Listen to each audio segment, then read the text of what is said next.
Okay, and we are live. Hello and welcome to this episode of the Free Assange Online Vigil. I'm your host, Jimmy Gore. And with us this evening, we have special guest. We'll start off with George Gulaway. How are you tonight, George? Fantastic, Jimmy. Thank you so much. And then we have Sneera Tandon, representing the Democratic Party. Hi, thanks for having me. And then we have Hunter Thompson coming in here. How are you tonight, Hunter? Pretty good. All out of my bottle of wild turkey, but I've got more where that came from. We have the always wonderful Abby Smartin with us. Hi, Jimmy. Thanks for having me. And then, of course, we have Mr. Hot Dog Diggity Dog O'Brien over here. I'm made of at least 5 animals. And then last but not least, I'll pass it over to our special guest, Tommy Lauren, to take over from here. Hi, Jimmy. Thank you so much. So guys, we have a really special vigil this evening. And of course, we did all kind of take on different roles tonight, just for fun for Halloween.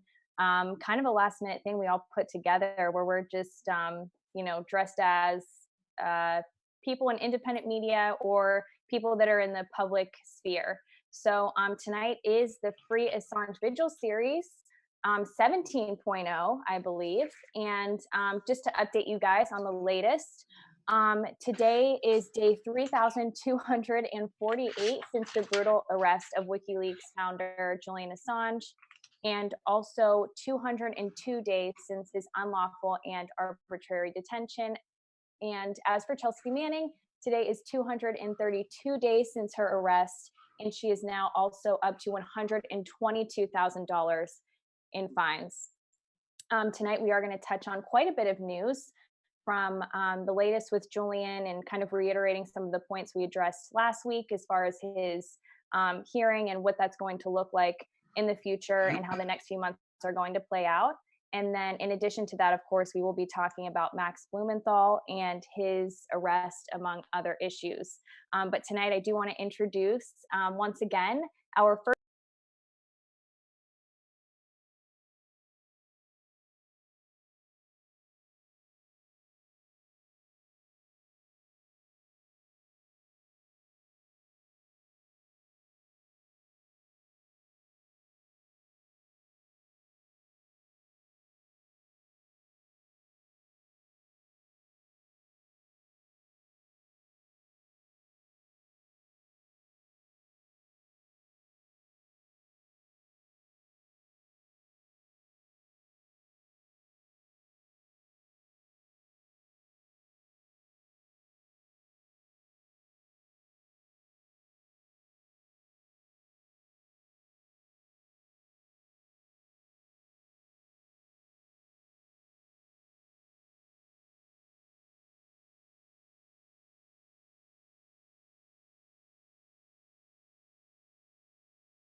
Sound. Okay, sound should be back. I don't know what happened there. That was weird. That might have just been when you were muted. Maybe they thought. I don't know. Okay, here we go. Maybe. There we go. Okay, well, anyways, we were passing it over to Sean here. I apologize. I didn't know I had muted everybody. If you could you kind of give us a little recap of personal privacy and then kind of go into what you do with the Yo Privacy Lab? Sure. So we talked about personal privacy very generally in a ton of different topics, which was a lot of fun. I believe we started just by talking about general surveillance and issues that WikiLeaks has been a part of. So we spoke a little bit about Vault 7 and Vault 8, which were disclosures that WikiLeaks published a couple of years ago now. That were exploits affecting pretty much every aspect of our digital lives. So that segued into us going into the different tracking that goes on in software, hardware, and also some more exotic stuff, so ultrasonic tracking, et cetera. And And then I don't recall exactly everything we did, but those are the issues that I'm passionate about.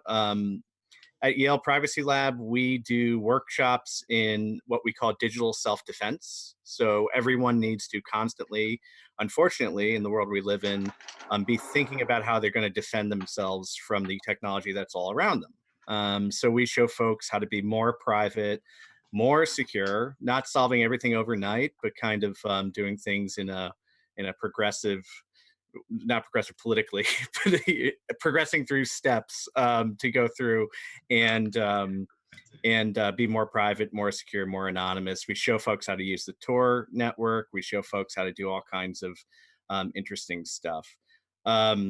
We've done investigations into Android trackers primarily, so apps that are constantly spying on people in various and exotic different ways, ranging from basic ad tracking and statistics to things like, facial recognition and, as I mentioned before, actually ultrasonic tones coming through the microphone of your device. So some pretty scary stuff. And then if you'd like me to talk about Privacy Safe, which is a personal project that we launched a little over a month ago, I can talk about that too. So I guess our sound dropped. Okay. I want everybody to tell me if they could hear. Okay, they were good. I just wanted to stop you before you continued to speak if they couldn't hear us, but I think we're good right now. So go ahead. I'm sorry. I know it's difficult to take a hot dog seriously. I'm seeing myself in the feed and it's kind of funny. But yeah, I was gonna say, yeah, go ahead and talk about the side project you have going on for secure storage. Sure. So we launched a project, a startup called Privacy Safe. It's at privacysafe.ai. And it's basically a little mini computer. So here's the motherboard for it right here.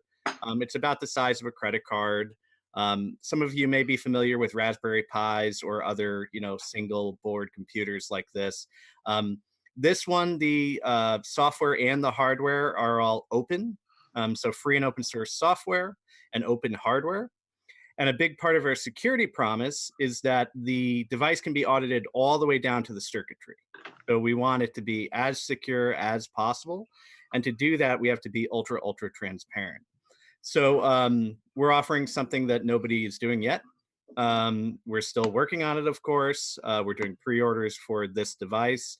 And basically, it's going to allow people to have a shared drive that they can copy data to, but keep the keys, the encryption keys on their end so that nobody else has copies of those keys and therefore nobody can read the data. And then the device. If I wanted to use sorry, I was going to say, if somebody wanted to use this to share files for like a company or an organization, could they do that too? Could you have multiple users accessing one secure drive? Yep, that's exactly what so-called enterprise folks are interested in from us. We have a number of different configurations, though. So we have, by default, you can use just local networking, mesh networking, right? So you could have 4 or 5 of these in an office, let's say, or maybe you're working on a story and you're a journalist, right? And you've got 5 of your friends in the same room on the same network, and you set up one of these things, copy files to it, and now you're not using iCloud and Dropbox and all these things that can potentially spy on you, right? Or at least if they're not spying on the data itself, which many times they are, those other services are tracking who you're talking to, how long you're talking to them, and when, right? The metadata. So we don't collect any of that. The other configuration you can do, which I'm really excited about, is you can actually use these over the Tor network. So these will fire up as a Tor node. You can share files between 2 privacy safe devices. So I could create one of these here in the US, and then in another country, pretty much anywhere in the world, you can connect to the device without having to worry about going through any third party. How does that work with the national and international laws restricting the proliferation of encryption technology? Like how you can't sell encryption across borders easily and things like that. Yeah, so we're just doing censorship resistant publishing. Ultimately, the liability is going to be on the individual if they were ever tracked down through some other means. Of course, because the Tor network is by design anonymous, right? Unless you spill the beans some other way, there's no way somebody's going to find out the origin or the destination you're looking for. So if I fire one of these up, I get a .onion address, right? It's a lot of random characters and then .onion. You on your end, you fire up Tor browser, you go out to that .onion address, and then we share files through the device, right? As far as legal restrictions, export control stuff, we're not breaking any laws. We're of course going to have that we know of. We're going to have a very robust legal department, something we're working on. We're trying to be, as above ground as we possibly can be. I'm not worried about the laws of the US as they stand now. I am starting to get worried about countries like Australia, where they're making encryption basically illegal, this type of encryption. And also potentially the deal that the UK and maybe by extension some companies in the US are going to make about backdooring this kind of encryption. So in the UK right now, there's a bill proposed to backdoor encryption methods like the ones we use. But to my knowledge, none of that's going to prohibit importing this. It wouldn't prohibit us selling this to someone in one of those countries.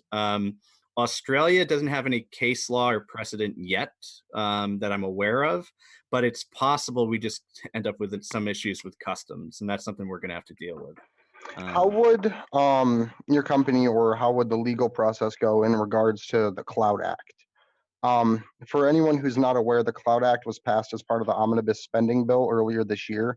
And what it does is it transfers the power to give foreign governments intelligence on American citizens collected by our government. It shifts that responsibility for approval from Congress to the executive branch. So the executive branch can then delegate to whatever person or authority or entity it wants within the executive office to approve or deny requests from foreign governments to monitor and surveil US citizens and collect that data. How would Secure Drive work with that? Would they have to come to you or to your entity or your company to get information, or would it be something that it would be kind of more fluid and able to be fought off as almost like no, this is my personal thing, it's at my house? Yeah, so privacy safe by design, these are decentralized devices that don't have to talk to data centers at all. So you can just set them up as nodes in your house or someone else's house. So we don't want to know who people are sharing with by design, right? But we will have to, of course, comply with legal requests. Your options as a company, especially in the United States, are to basically do what LavaBit did and shut up shop if you don't want to comply with, for example, a FISA request. So, I mean, forget about the Cloud Act. You've got a secret court, right, that can send requests for data to you, and you're not even allowed to say that you received one of these requests. So, long story short, we have the option of either complying with those requests or shutting down.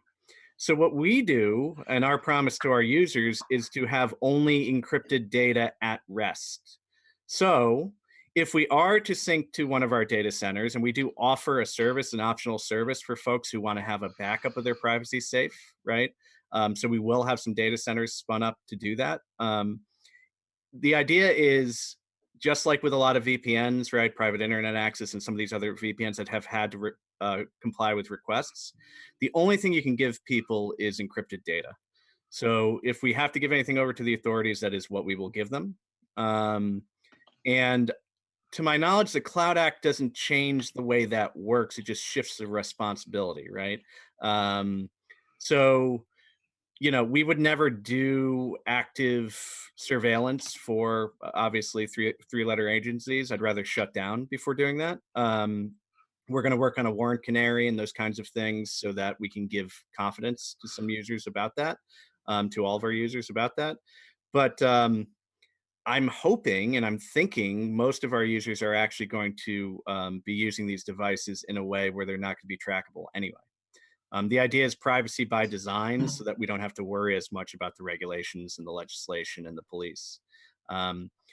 Not that policing the dark web is necessarily the worst thing in the world in some cases, right? But our job is not to be the police, and I don't want to have anything to do with any of that. So we designed it to be encrypted at rest. You have the encryption keys, you never give them to us. If we have to hand stuff over, then we would just hand over the encrypted blobs, basically. So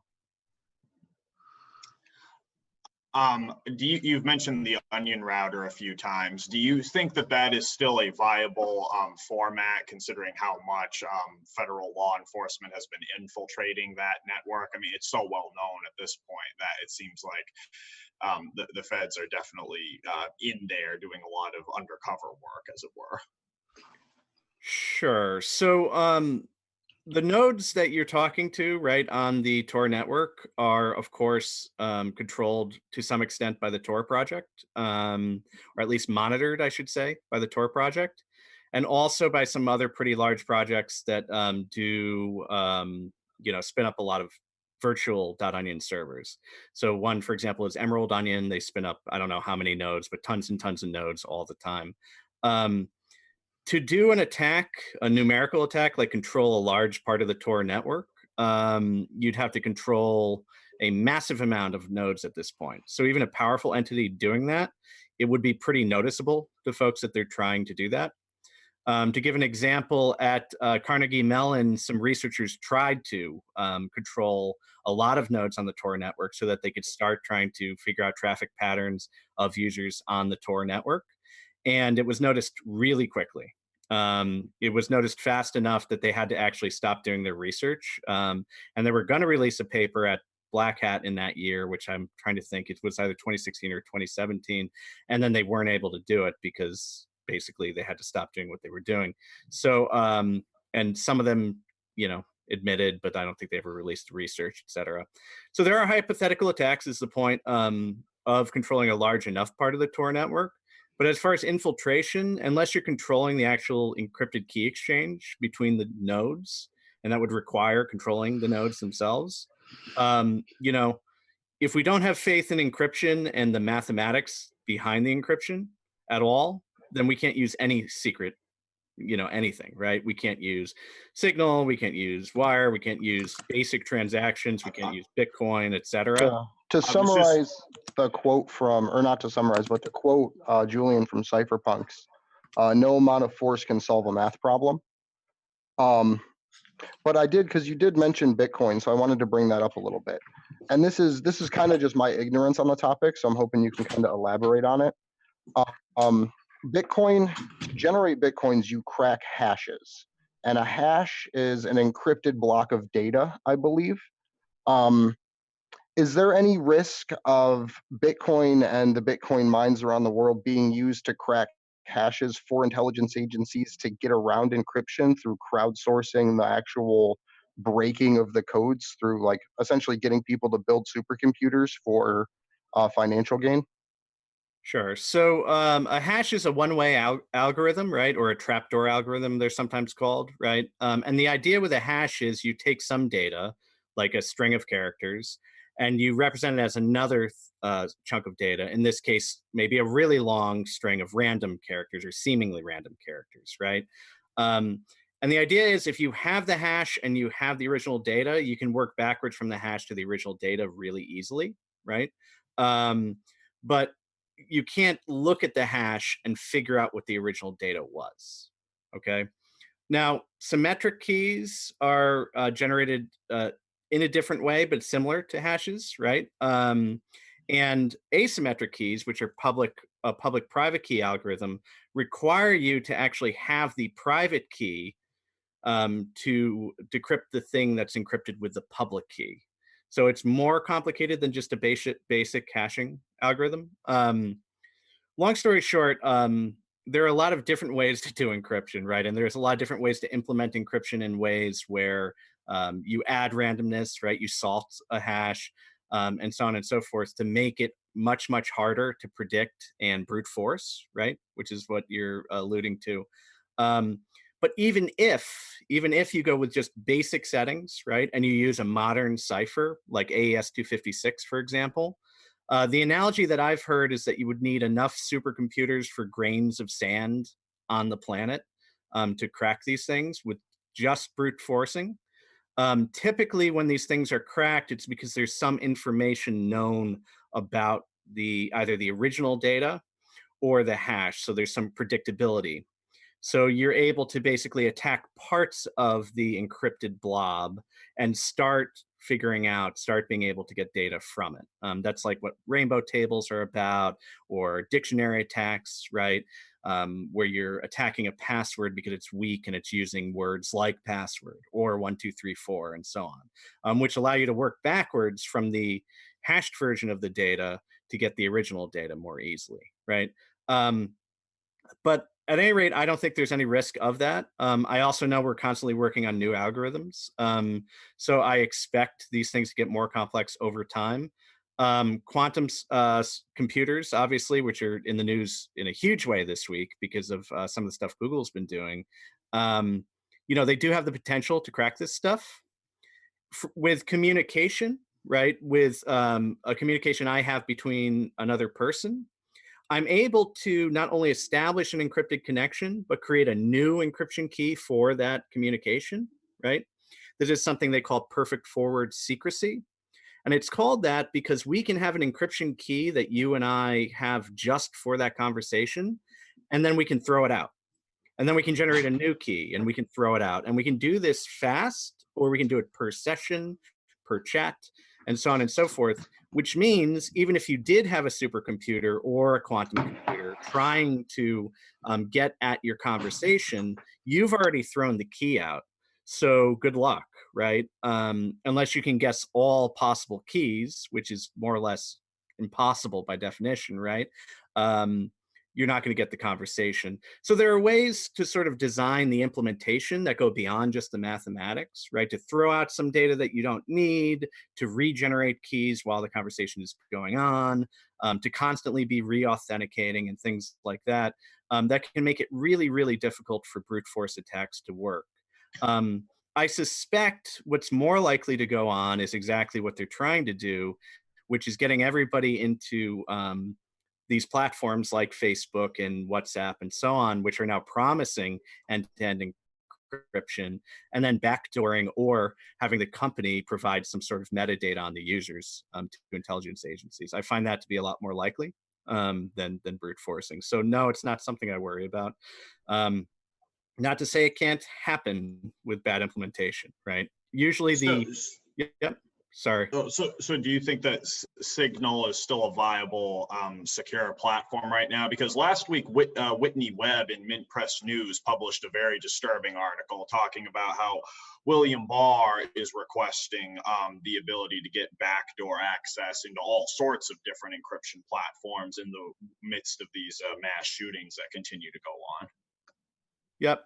And so this and your previous question, I think, are hinting at, or at least talking about sort of who's involved with these networks, right? Are they actually implementing them correctly, and so on? That has nothing to do with the math, nothing to do with the implementation of the network. Just to finish sort of the Tor conversation, I don't see any reason not to trust the Tor network until I hear it from folks who know a lot more than I about Tor specifically, and also spend a lot more time on the Tor network. I know, and we all know, obviously, that intelligence agencies are using it all the time and are trying to police. And there are a number of different ways when you use Tor to make yourself more anonymous. One of the ways is using something called bridges, which I can get into if folks are interested. But basically, you put another machine in front of the Tor network so that it makes it even harder for someone to even figure out that you're using Tor, right? But anyway, on the Signal issue, yeah, I'm always suspicious and worried about centralized solutions, right? This is why, with Privacy Safe, we're trying to embrace a decentralized model. We're trying to enable people to have a machine that they can have set up the way they want it, give them some default options that we think are safe and sane and so on, and then allow them to do whatever the heck they want with it. When you have a centralized solution where all of the data is being controlled in some way, or at least routed some way by a central entity, as Open Whisper Systems does do with Signal, it's scary, right? It's a central point of failure.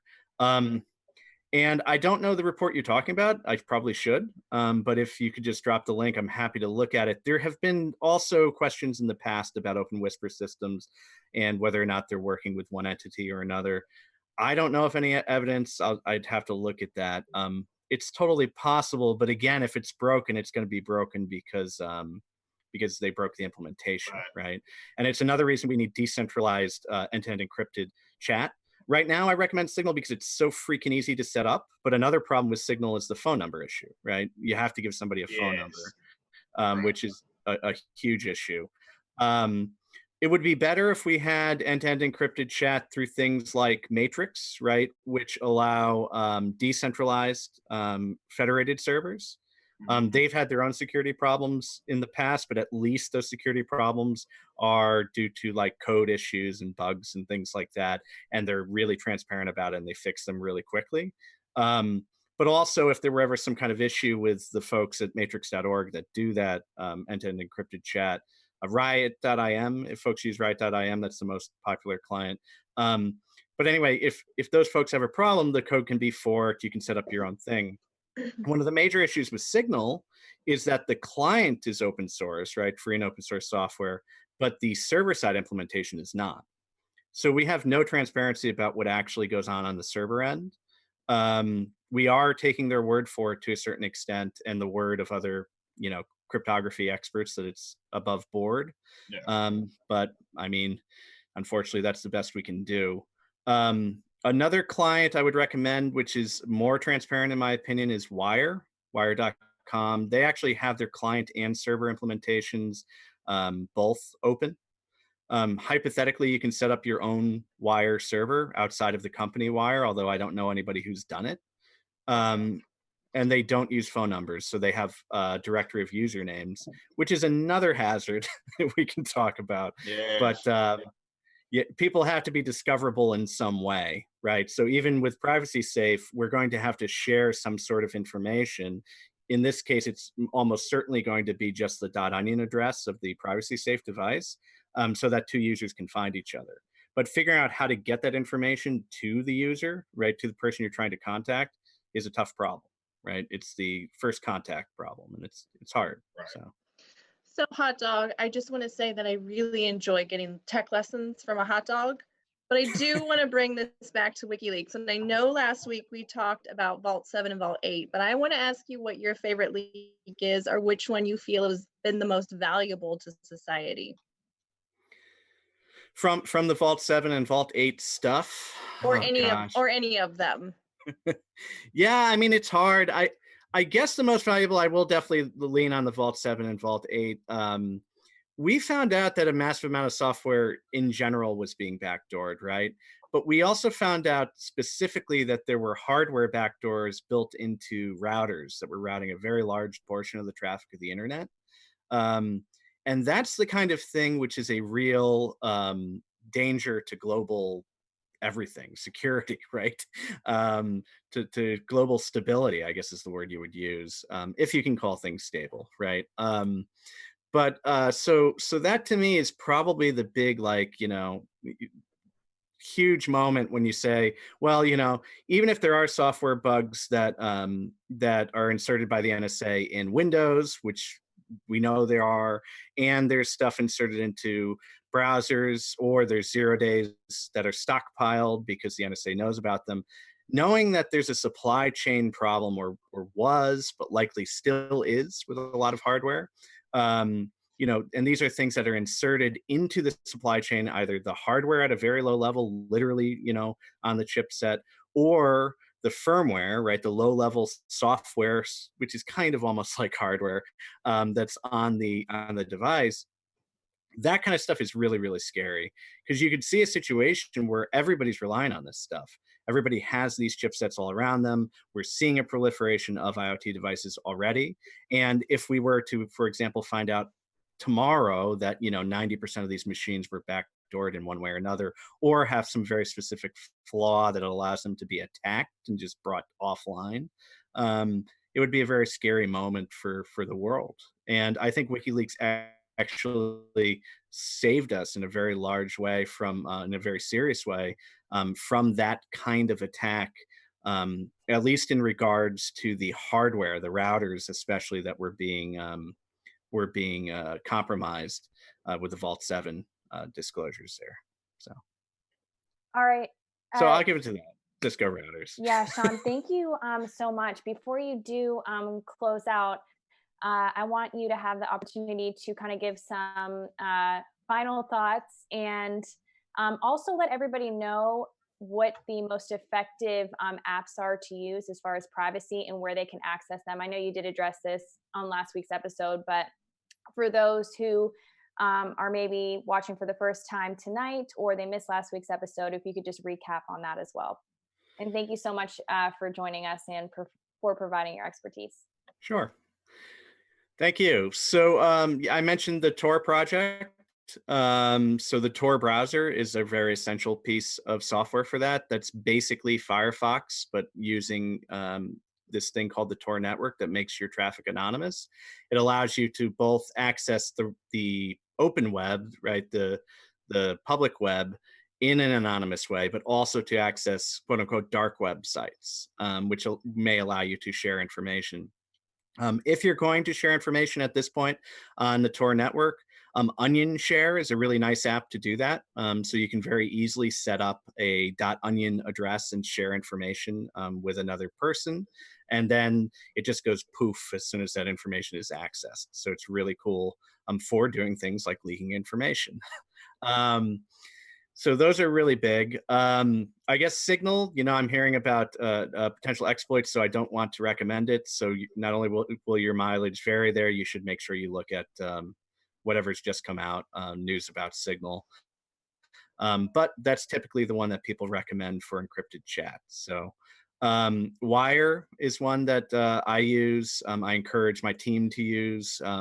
It's really easy. It does audio, video chat, and desktop sharing. So it's very, very much like a product like Zoom, but actually does end-to-end encrypted communication. So I would recommend that. I mentioned matrix.org, the client for that, which again is chat. This is a little more like Slack, but also you can do audio and video calls on it. That you can get at riot.im, or matrix.org has a list of other clients you can get. And then I guess the other thing I would recommend is just, free and open source software, right? We try to teach folks to look at software packages and see how they change over time and evaluate them, like learn the tools to evaluate them. And one of the things you can do is say, how transparent are the authors of this piece of software being? So if there's an open source license, a free software license like the GNU GPL, it's a really good sign. So fdroid.org is a site to get only free software apps for Android. And I'll just leave it at that. That's a very good one to check out. Check out free software, check out Linux, check out F-Droid, and you'll get a sense for what I mean when I'm talking about this stuff. All right, Sean, thank you so much for joining us again tonight. You are, of course, welcome to stick with us. We're just going to be touching on some news. We have quite a bit to cover, I believe. But for now, I do kind of want to recap the most recent hearing, which took place on Monday, October 21st. And then I'll open it up to our two other guests to provide their commentary and their thoughts on how they see this playing out in the months to come. So we know that there was, of course, a case management hearing, which was held on October 21st, a Monday. This was significant, of course, because Julian Assange appeared in court. Typically, he's been appearing via video link, but he was actually physically present in court. And he did not look well by any means. And Craig Murray did provide a pretty thorough examination and report of how he perceived Julian Assange to look. And he also made note that while he was previously skeptical of the possibility of his being tortured, he without a doubt believes that he is being tortured now, and fully agrees with Nils Melzer's report that Assange is suffering greatly while in Belmarsh prison. In addition to what happened in the hearing, the judge, Vanessa Baratzer, showed an absolute favoritism towards the prosecution, and the prosecution was also getting their cues from U.S. officials who were present in the courtroom during a court recess. There was some talk between U.S. officials and the prosecution, and it was very apparent that the prosecution was taking their cues from the U.S. representatives that were present at the time. Two requests were made also by the defense. One of them was to extend the hearing to a later date, so to postpone it beyond the February 25th date in 2020. That was not, that was denied. And then the other request was also to hold a separate hearing just to kind of decipher if this actual extradition is legal because of the 2003 US-UK treaty, which says that a person cannot be extradited to the United States from the UK for political reasons. And I think that's absolutely what's happening in this case. So his defense raised that in the court, and the judge denied that request as well. So I do want to open it up to our two other guests tonight, two journalists, awesome journalists, Dak Rouleau and Brooke Hines. Brooke, I will start with you. Can you just let everybody know what you think of this hearing? Were you surprised at what took place? And then also, what do you see playing out in the months to come? And you're muted right now, I believe. Can you hear me now? Yes. Awesome. Thanks for joining us tonight, too. Thanks for having me. So I was super surprised at how the reports of how Julian Assange looked. So they said that it looked like and Craig Murray has a great piece on his blog, which is super long and really worth the read, and then a shorter piece on TruthDig, and which is great to see TruthDig covering this. And they said that the way that they described Julian Assange as having lost 15 kilograms, which is roughly 30 pounds for us Americans. Julian Assange was not a big person to begin with, and he had already lost a lot. He was already frail when he went to Belmarsh, and that's astounding. A 30-pound drop under those circumstances is really, really problematic. But they also described him, Craig Murray describes him as shambling and incoherent.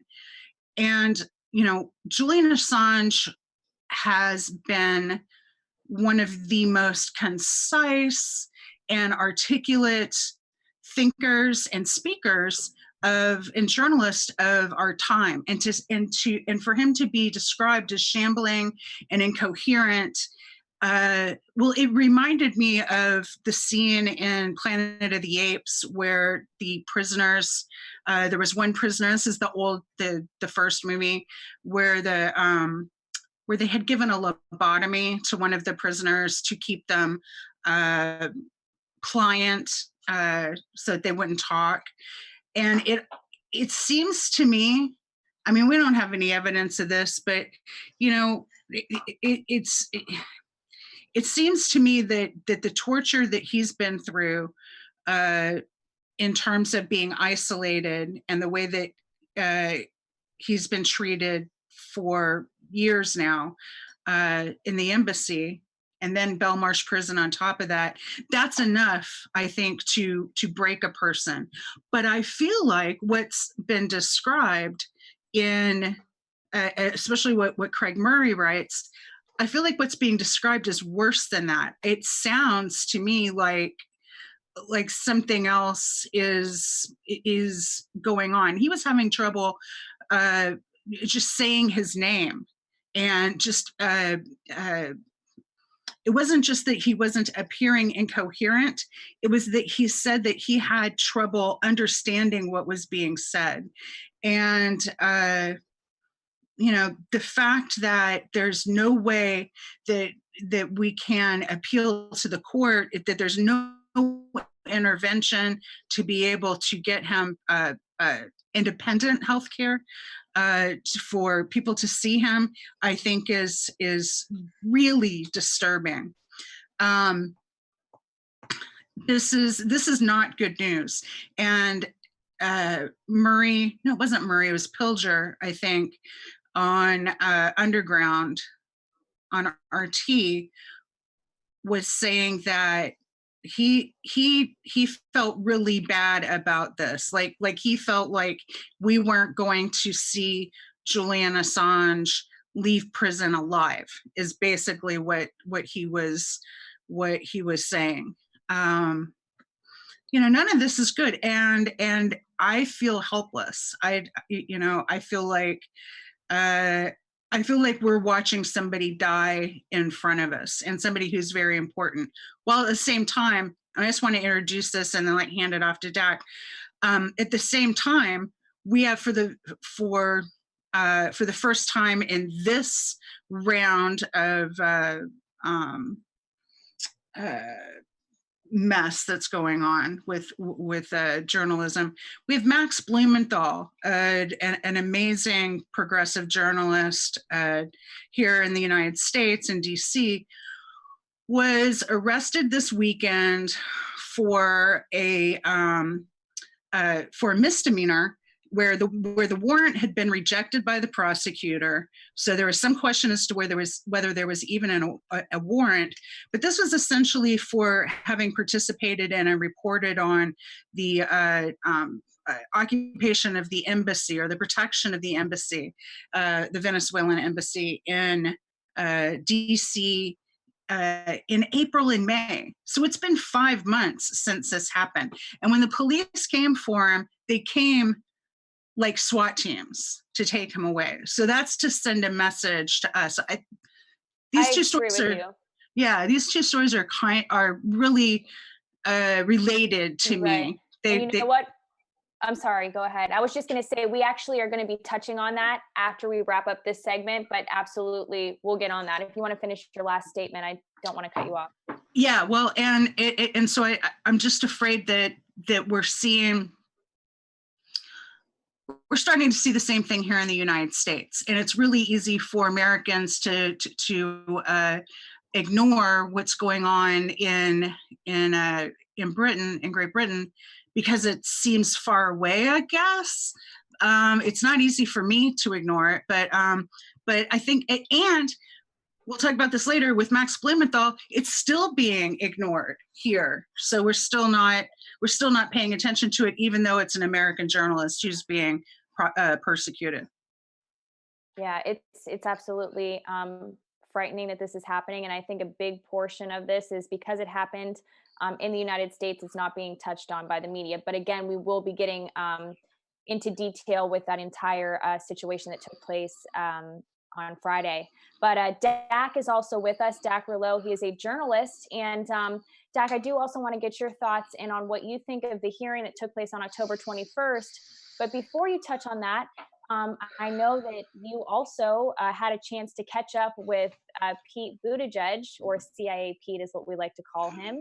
And you asked him about Julian Assange. It's something that you do, and it's kind of become your thing. So if you want to maybe let everybody know what it is that you do, and then also just your reaction to Pete Buttigieg's response, because that was right after we learned of Julian Assange's worsening situation. Thanks for joining us as well, once again. Thank you. So Julian Assange had his court hearing last Monday. So that would have been the 21st. And then I saw Buttigieg on the 24th. It was a Thursday. In Bow, New Hampshire. I'm a journalist at overwritten.org, but what I've done regarding the Assange case specifically is I've been going up to the various Democratic Party's presidential candidates and asking them where they stand on the issue, because the corporate media, of course, deliberately avoids that question.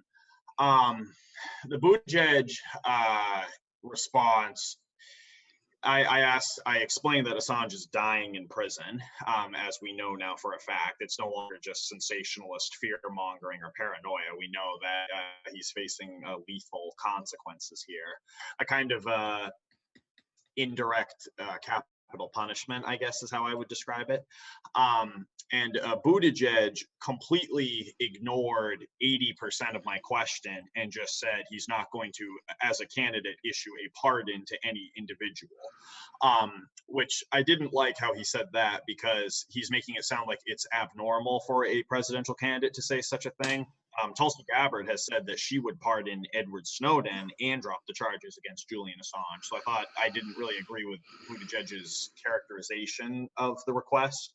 But more importantly, he ignored my comment about Assange dying. He ignored my comment about it being a part of the Trump administration's war on journalism. He ignored most of the substance of the question. But what was really disturbing about it was that the audience of about 400 people ended up applauding his refusal to support Julian Assange. I would assume they were applauding because, as good Democrats, as I like to call them, they have been brainwashed to despise Assange, to see him as some kind of villain in the Trumpish circus that we've been dealing with the last few years. I understand some people want to look at the Pete Buttigieg video. I could certainly put it up here if somebody wants to see it. You know what? If you don't mind putting it up, does anybody mind on the panel guests? I think it's really good that we show this. Again, this is Dak, what he does all the time. He questions the candidates. And this video, you could pull it up now. I'll just talk as you're getting it up. But if anybody else wants to chime in, I mean, this response is just really appalling. And then, of course, how the audience reacts too is very telling of at least what people know about Julian Assange and feel about him. Because I'm not 100% sure that many of those people in the audience are fully aware of his conditions that we saw on Monday, October 21st. Yeah, you gotta bear in mind that it's CIA Pete's crowd. They came there specifically to see him, and if they're aware of Julian Assange, they're aware of it in the context that media has gone to great lengths to smear the man, to assassinate his character, and to focus the entirety of the WikiLeaks Espionage Act charges, the consequences that journalists will face as a result of prosecuting him in the United States, consequences that are being faced right now by journalists everywhere in terms of being censored, shadow banned, algorithmically fucked with, what have you.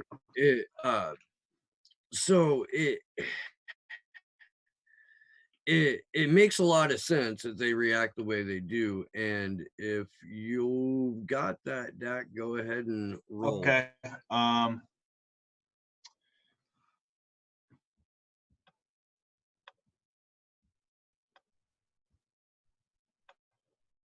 I'm concerned about the Trump administration's war on journalism. As president, will you pardon Julian Assange? Will you commute his sentence? He is dying in prison and he badly needs support in our government. He is a prosecuted Nobel Prize nominated journalist. What will you do to help him? Yeah, I'm not going to make any commitment as a candidate to issue a pardon to any individual.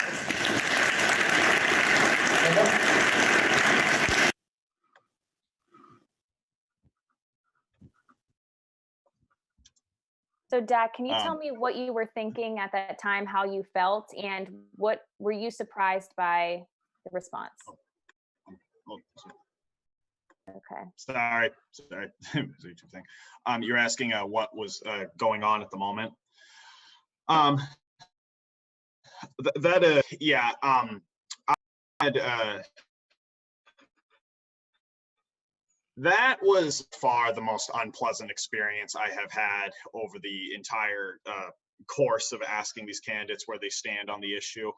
That was really gut-wrenching to see an audience of several hundred people, most of them women, by the way.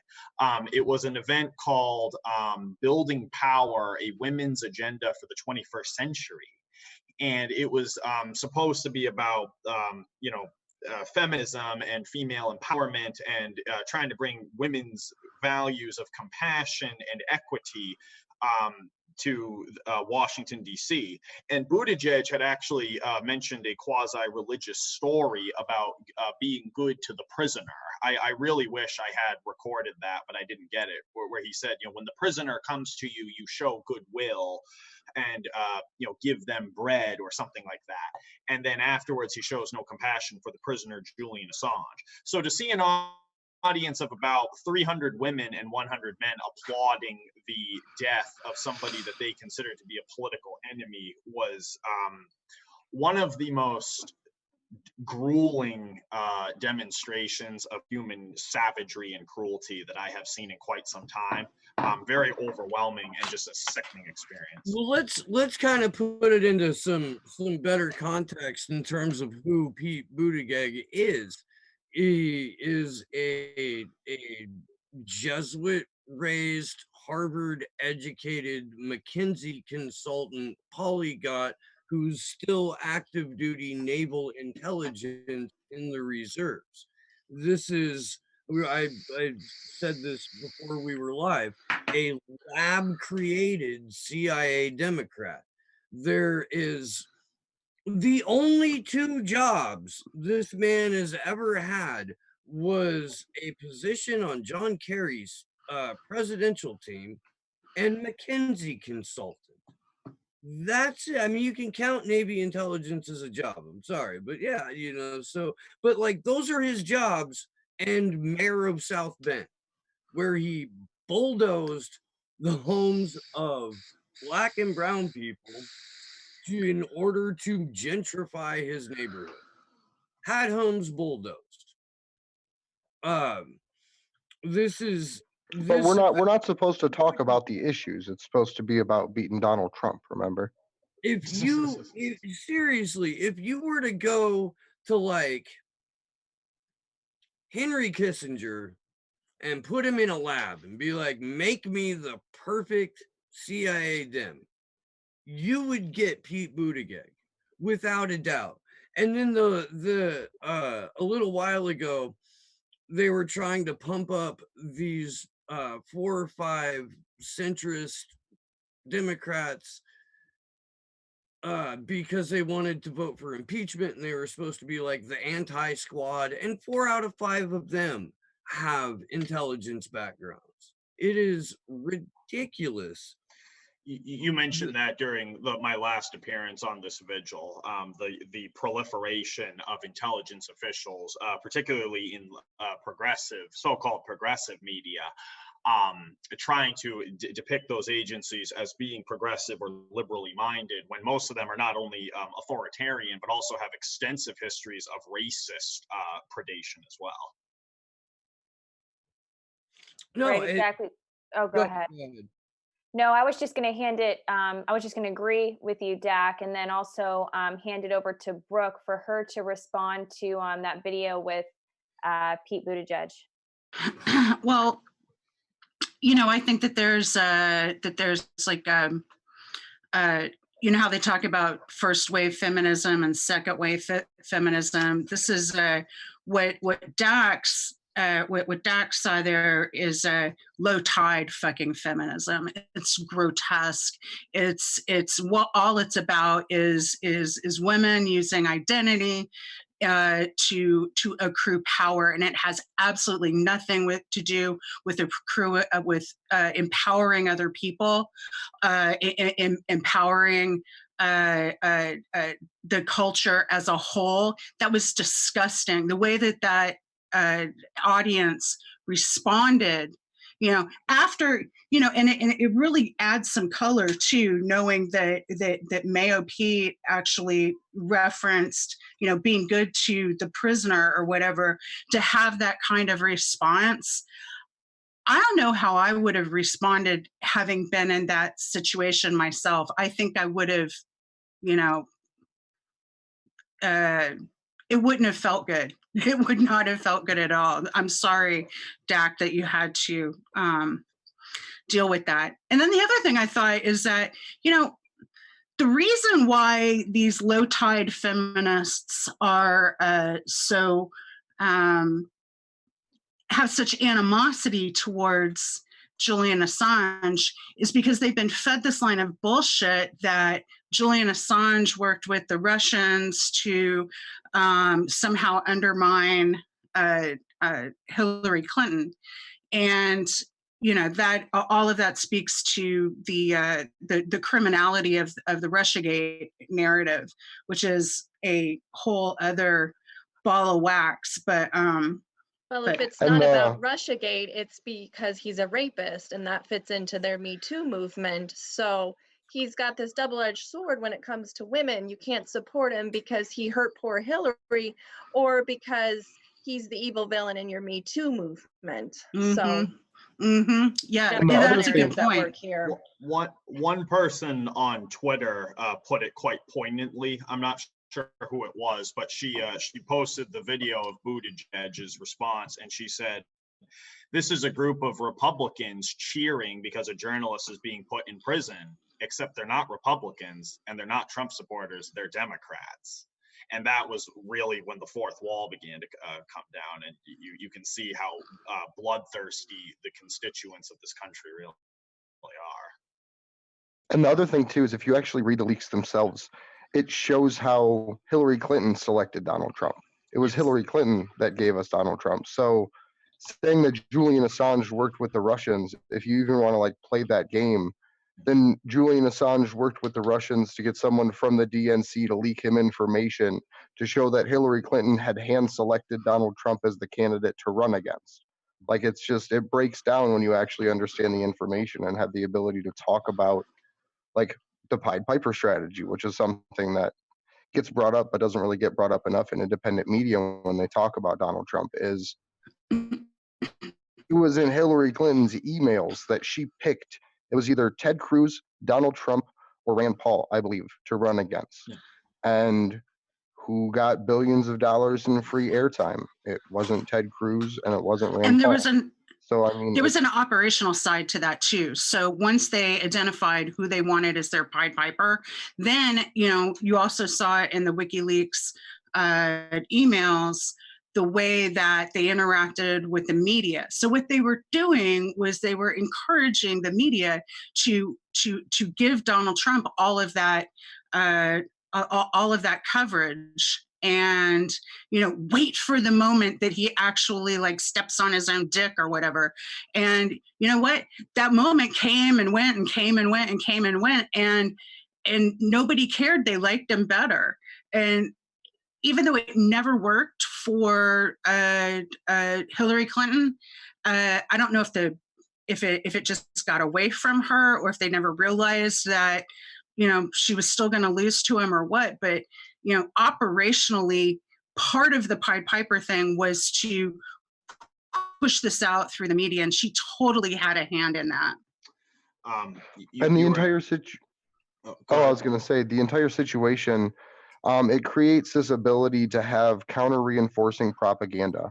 And what I mean by that, and it's something that I think is really important to talk about right now with the reemergence of 8chan coming, and it's something that we don't really have to bring up too much, but the reinforcing propaganda that's going on currently against the American people, where you have one side that believes Russiagate is this horrible thing, that Julian Assange helped Donald Trump, and that he's the bad guy and should be extradited to the U.S. and prosecuted. And then you have the QAnon conspiracy theorists that believe that Julian Assange is being protected by the Trump administration and needs to be extradited and brought to the U.S. to stay safe. For a very long time, they denied that he was even in the embassy, because we did not see or hear from him for about 9-10 months. And now it's that he's being protected. But if you look at this protection, he's in maximum security, solitary confinement, not allowed to mingle with any other prisoners. I don't know what kind of protection this is, but it's not going so well. Look, so yeah, and they think that his trial will be public. He'll be able to shed light it'll be on fair. It'll be everyone public. in the cabal. Yeah, they think he's going to have a fair and impartial jury. They think he's going to have and a he fair. has to come here to give all the dirt on the Clintons, because this is what's going to put Hillary Clinton away, is Julian Assange testifying at his own trial, even though the indictments have nothing to do with 2016. The amount of lies you have to convince yourself of in order to get to that point.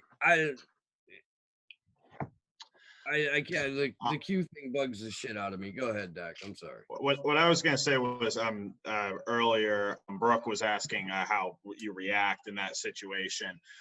Buttigieg didn't see my reaction because he immediately, you can see in the video, he turns and looks away because he's, he's afraid.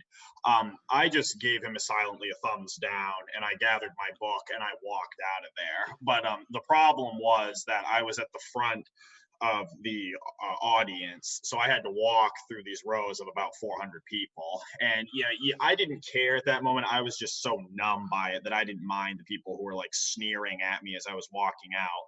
But there was one kid, a very young kid, he was probably at the oldest 18 years old, who was working for some media company, and he actually thanked me for asking the question. He appeared to be a supporter of Julian Assange, and so that was the one bit of encouragement I had on what was a very, very unpleasant night, was just that one kid who I knew was able to resist the pressure of the mob, because that was a mob in a very medieval sense.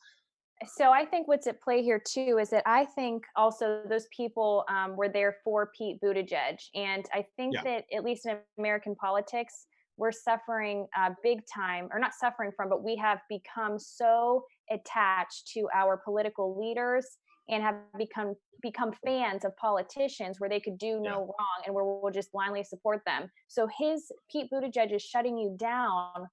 I think that the response to that was maybe not just a knowledge of what was happening to Julian Assange and approving of that could be a component to it, but basically just because they're there for Pete Buttigieg and he took down a journalist, or he really didn't, but you know what I mean? He basically just shut you down. Well, we give them this celebrity status, and their fans think they can do no wrong, and they're not critical of them, and they don't question them on anything that they stand for. That's a huge problem, and that's why we've been saying on this vigil that we have no affiliation with any candidate, and we will be equally critical of them all, and we have no allegiance to anybody but the truth and to Julian Assange and other whistleblowers. So I know that we wanted to maybe talk about Yang's response as well, because his is also interesting. Do we want to get into that? Dak, I know you're able to pull it up. I know that it's been circulating quite a bit on Twitter as well. Yang's response is really bizarre. I don't believe we've shown it on the vigils yet, but I think that everybody does want to see that because they're pretty eager to see Pete Buttigieg. But Yang's response just more of the same. I've been re-releasing all the videos I have of the candidates. I think I have about a dozen of them so far. I'm not really convinced that I'm going to be able to get anybody else because of the way that the security is going at these rallies. I was really lucky to get Buttigieg. But yeah, I can get the Yang videos. Too? Yeah, did we want to do that before the Yang video, or? You could talk about it afterwards, but do touch on that, because I think that's pretty significant that they're actually making access to politicians more difficult. Oh, that was Jack, something can you talk about that this was your first one and what inspired you to go to this event with Andrew Yang? Oh, yeah. Okay. So the Andrew Yang event was, I think I mentioned it during my last appearance on the vigil, but what happened was this was back in June. I think it was June 14th was the day that I went to go see him. That was also coincidentally the night of the last Unity for Jay vigil, and it was one of Julian Assange's court dates, I believe. Just an interesting, bizarre coincidence. But yeah, on the 14th of June, Andrew Yang came to Concord, New Hampshire, and just doing a rally at a bookstore, and it was a very small event because he was not a prominent candidate back then at all. He was polling at probably less than 1%. So he didn't have any security around him. And I was just curious about where he stood on the issue because there was no information out there about it. And I didn't realize at the time how elaborate the media effort to ignore this question was.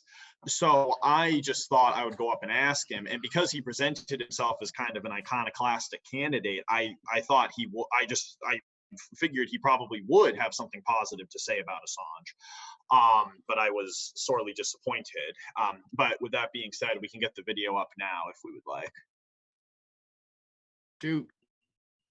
That's great. And this was about a few months ago. This was back in June. Here we go. Right.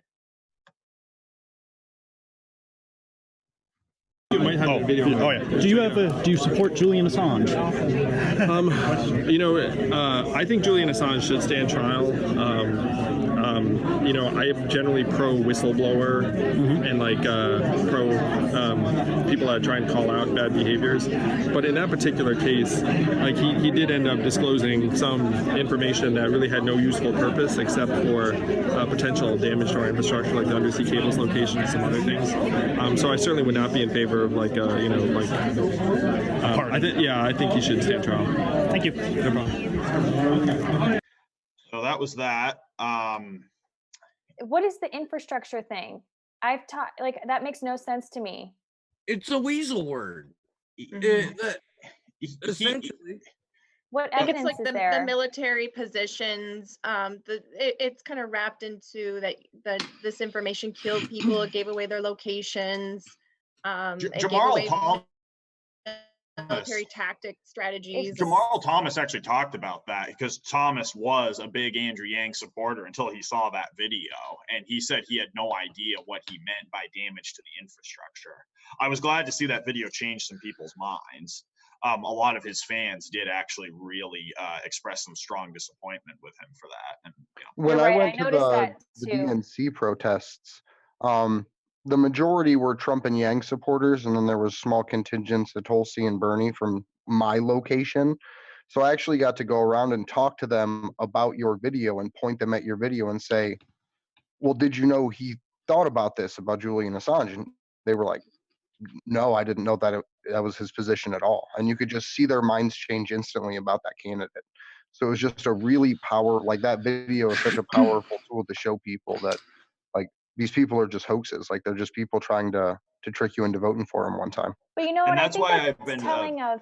I was just going to say, I think that's very telling of Yang's supporters, or his the Yang gang, I guess, because these people are obviously attracted to him. I think partially because he is an outsider, so they're more open to, or at least have a disdain for the typical politician. Therefore, more likely to, I think, support Julian Assange. I think those two are often coupled together. But I think it's great that when we do these videos, it's a deliberate and a specific attempt to trick people into voting against their own interests. There's this guy that's saying, hey, for $1,000 a month, I'll take away your free speech. All I got to do is give you $1,000 a month, right? And that's what it comes down to. It's literally 48 easy payments of $1,000 and your free speech will be gone. It's insane the level of corruption that people get away with. And then people like Andrew Yang that try to pretend to be outsiders while pushing the Cato Institute's policy, like guaranteed basic income. And then at the same time, not even have the basic intellect to be like, well, I'll just lie and say I support Julian. So that way this crowd of people will support me. It just shows they have to, if not dance around it, flat out go after Julian because their money flat out wants Julian gone. And they only fucking dance if somebody's paying them to dance. So there's no incentive there for any of these weasels to go out of their way to stand up and do the right thing. None. What they're doing is protecting their campaign for as long as they can keep that gravy train rolling. And then it's a book tour, and then or maybe back to office and a book tour. But what they're not going to do is flat out reject however many millions are pouring into their coffers every quarter. And so something too, the way to get this conversation actually going on debate stages and in political halls and in the political arena itself is by influencing lower level candidates to start talking about it, to where we have tons of progressive House of Representative members running, tons of libertarian House of Representative members, Green Party. So we can have and connect independent media with those people to do just basic interviews and then ask them questions about Julian Assange in that interview, either from the chat or from the super chat or Patreon or whatever way these people take questions. But I think putting brand new Congress members on the spot to respond to AOC and Bernie Sanders' silence on Reality Winner recently, as well as the overall silence on Julian Assange, is a really important thing. And I love Ron Placone. I think his show is absolutely awesome. And he was doing an interview with a candidate that supports a lot of the same things that I do. But today, I tried to actually bring that question up and simulate that as part of the conversation, and it just got completely ignored. Like, not that everything has to be responded to, but the topic of Julian Assange and the topic of holding AOC and Bernie Sanders accountable for their silence on it wasn't brought up with that candidate. And I think forcing these low-level candidates that get things like brand new Congress endorsements to talk about Julian Assange and Chelsea and Reality and Jeremy is so pivotal, because then it puts that back in the conversation and it makes them have to bring that up again and again and again. So I think we like the work you do, Dak, with going around and getting candidates to actually respond, whether positive or negative, is so pivotal, and I hope other people get involved doing it. Yeah, and I think that you, Dak, did a great job as to how you framed that question with Pete Buttigieg. I thought you did a really good job, and I did make note that everybody should follow your lead with that. Now, earlier, before we played the Andrew Yang video, you made the point that you were noticing sort of a shift in the security at these political rallies, and you said that the security is becoming much more intense, where it's much more difficult to access the candidates and therefore question them. I'm curious as to if this is something that's maybe typical during the election process. However, that fact is absolutely anti-democratic. That is not okay. Part of being in the public sphere and being in the public eye and being an elected official is that you have to answer to the media. So can you talk more in depth about your experiences and how you've seen the security sort of shift and become more concentrated?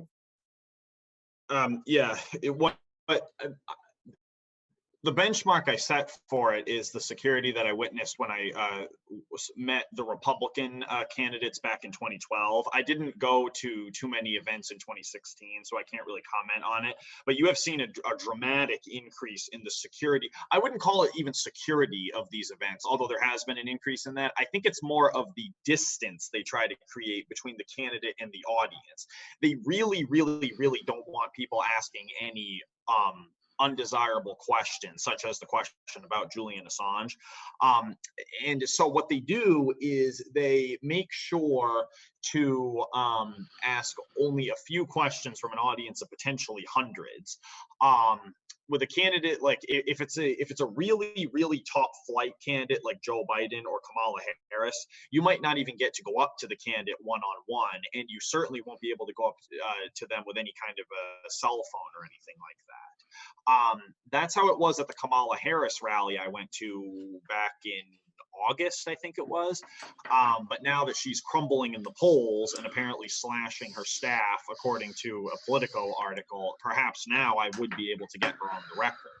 But it's like the more prominent the candidate, which basically means the more corporate friendly the candidate, the more hostile to Assange the candidate, the less likely it's going to be that you're going to be able to get them on the record. It's a very controlled system to ensure that we don't get to ask these kinds of difficult questions. Not that there appears to be too many other people interested in asking in the first place. So unfortunately, I think you're right in that. Brooke, I want you to have an opportunity to kind of speak to this as well, as far as questioning the candidates, because I know you're also a journalist, and you've been covering Assange and a lot of related issues as well. So what is your perspective on all of this and how the candidates have reacted, and also access being a major problem as far as being able to question them on these vital issues? Yeah, well, I've been trying to, with the people that I know who have access, I've been trying to get people to ask this question, to get it in front of candidates, and to let people know this is important and you have to talk about it. So what I've been trying to do, and like, you know, the people that I might have access to through my circle of you know, consultants that I work with, are Bernie people and some Tulsi people, I mean, I mean, you know, that's about it. We don't have enough access. That's the bottom line. And the worst thing is, the worst part of that is that we don't have journalists who are asking this question. So a candidate, or most candidates, are going to take that question differently if it comes from a citizen journalist than if it comes from a mainstream journalist, a corporate journalist, and then an alternative journalist. They're all going to have a different weight, and they're going to be looking at it and answering it differently. And I would actually like to have all of that laid out in front of me. I would like to know how each candidate, you know, thinks that they should answer this question for a corporate audience, an alternative audience, and we already know how they answer it for a citizen journalist audience because of Dak's good work.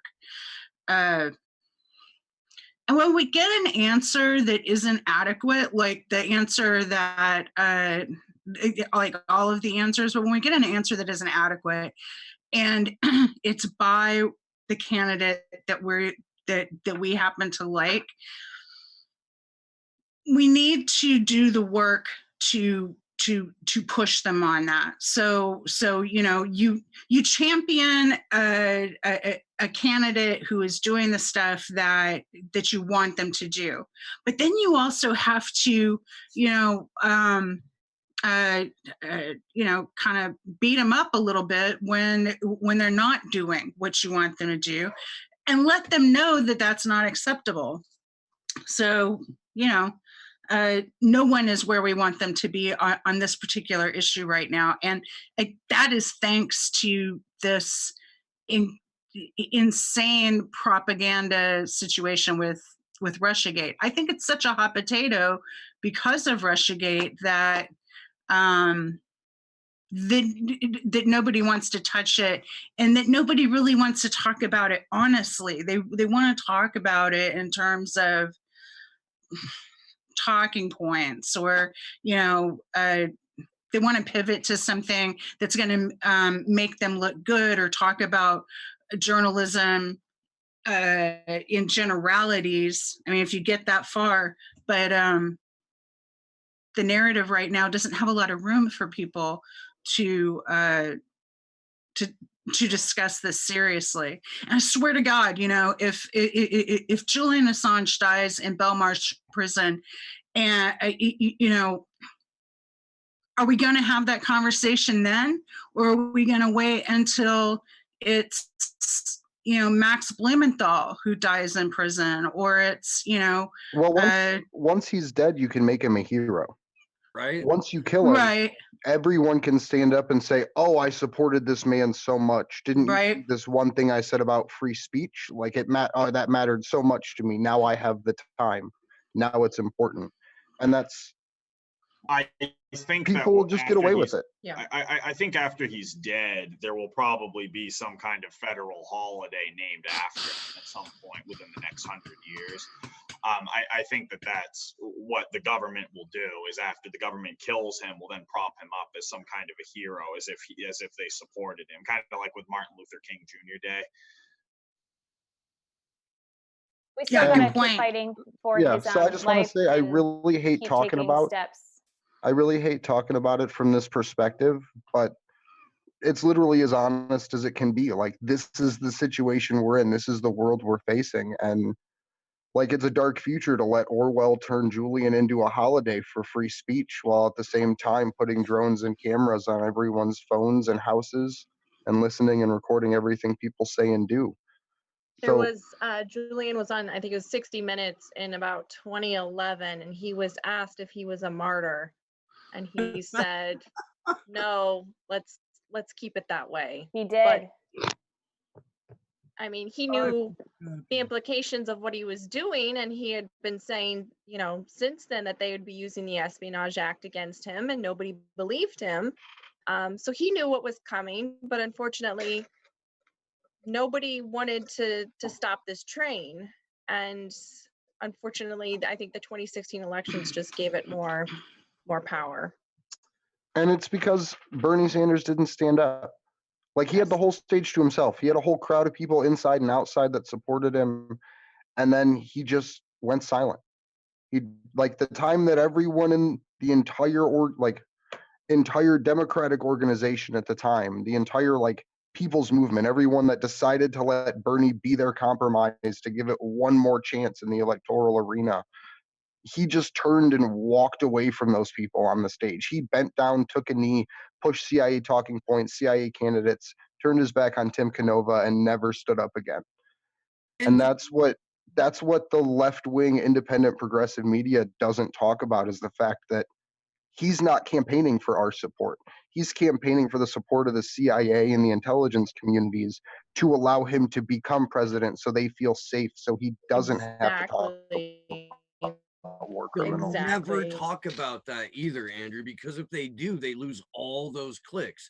They lose all that ad revenue, Patreon subscribers, shed. And it's when we monetized thought, when we monetized opinion, when we monetized and did it in a fashion where everyone in this form of media went to and operates through giant corporations with the best interests of themselves, not free speech, free expression, whether or not you're telling the truth. The way that independent media is routed is very, very seldom truly independent. And it's a career is contingent on people paying to watch your content. If you say Bernie Sanders let us down not once, not twice, but over and over again in the last several years, and yes, he's got all these fantastic plans, and yes, he's got, um, I don't fucking I think that Well, he got Amazon to remove most of the benefits for their employees in exchange for a $15 an hour minimum wage, which elevated them out of the government assistance programs, but at the same time put healthcare outside of their reach. So it didn't really create the best situation, and no one even wants to have that conversation that we didn't win something from Amazon for workers. Amazon took something away and made workers' lives ultimately harder, so that way they can market, we have $15 an hour in our warehouses now, while they have ambulances lined up outside because it's cheaper to pay for a paramedic to be there than it is for air conditioning. Not only that, but that $15 an hour raise came out of their performance bonuses, and it came out of in-year bonuses. It didn't shift any money away from Amazon. It was optically a wonderful deal, optically. But that's all that fucking matters, is the optics, because the reality is there's a global intelligence network. There is a predominant, permanent state of unelected intelligence agents, officers, and directors who decide well before any of these Congress critters do what is actually going to happen. One of the most sickening things people say to me on Twitter is that I'm seeing this a lot tonight with the Andrew Yang video, is people saying that Andrew Yang is worried about all Americans. We can't afford to give up everyone's well-being for one person, which I find that to be absolutely repulsive, because if we're willing to kill somebody just so the rest of us can have free healthcare or $1,000 a month or whatever, then maybe we don't deserve free healthcare. Maybe we don't deserve universal basic income. Maybe we don't deserve anything. Maybe there's something wrong with us that we haven't earned the title of human beings if we're willing to kill somebody just so we can have these sort of comforts and conveniences. So I'm seeing in the chat, I do want to get the viewers' comments in here. Niall Flanagan is asking, Medicare for all is part of his major platform. What's wrong with that? I'm guessing you're talking about Bernie Sanders. Of course, nothing's wrong with that.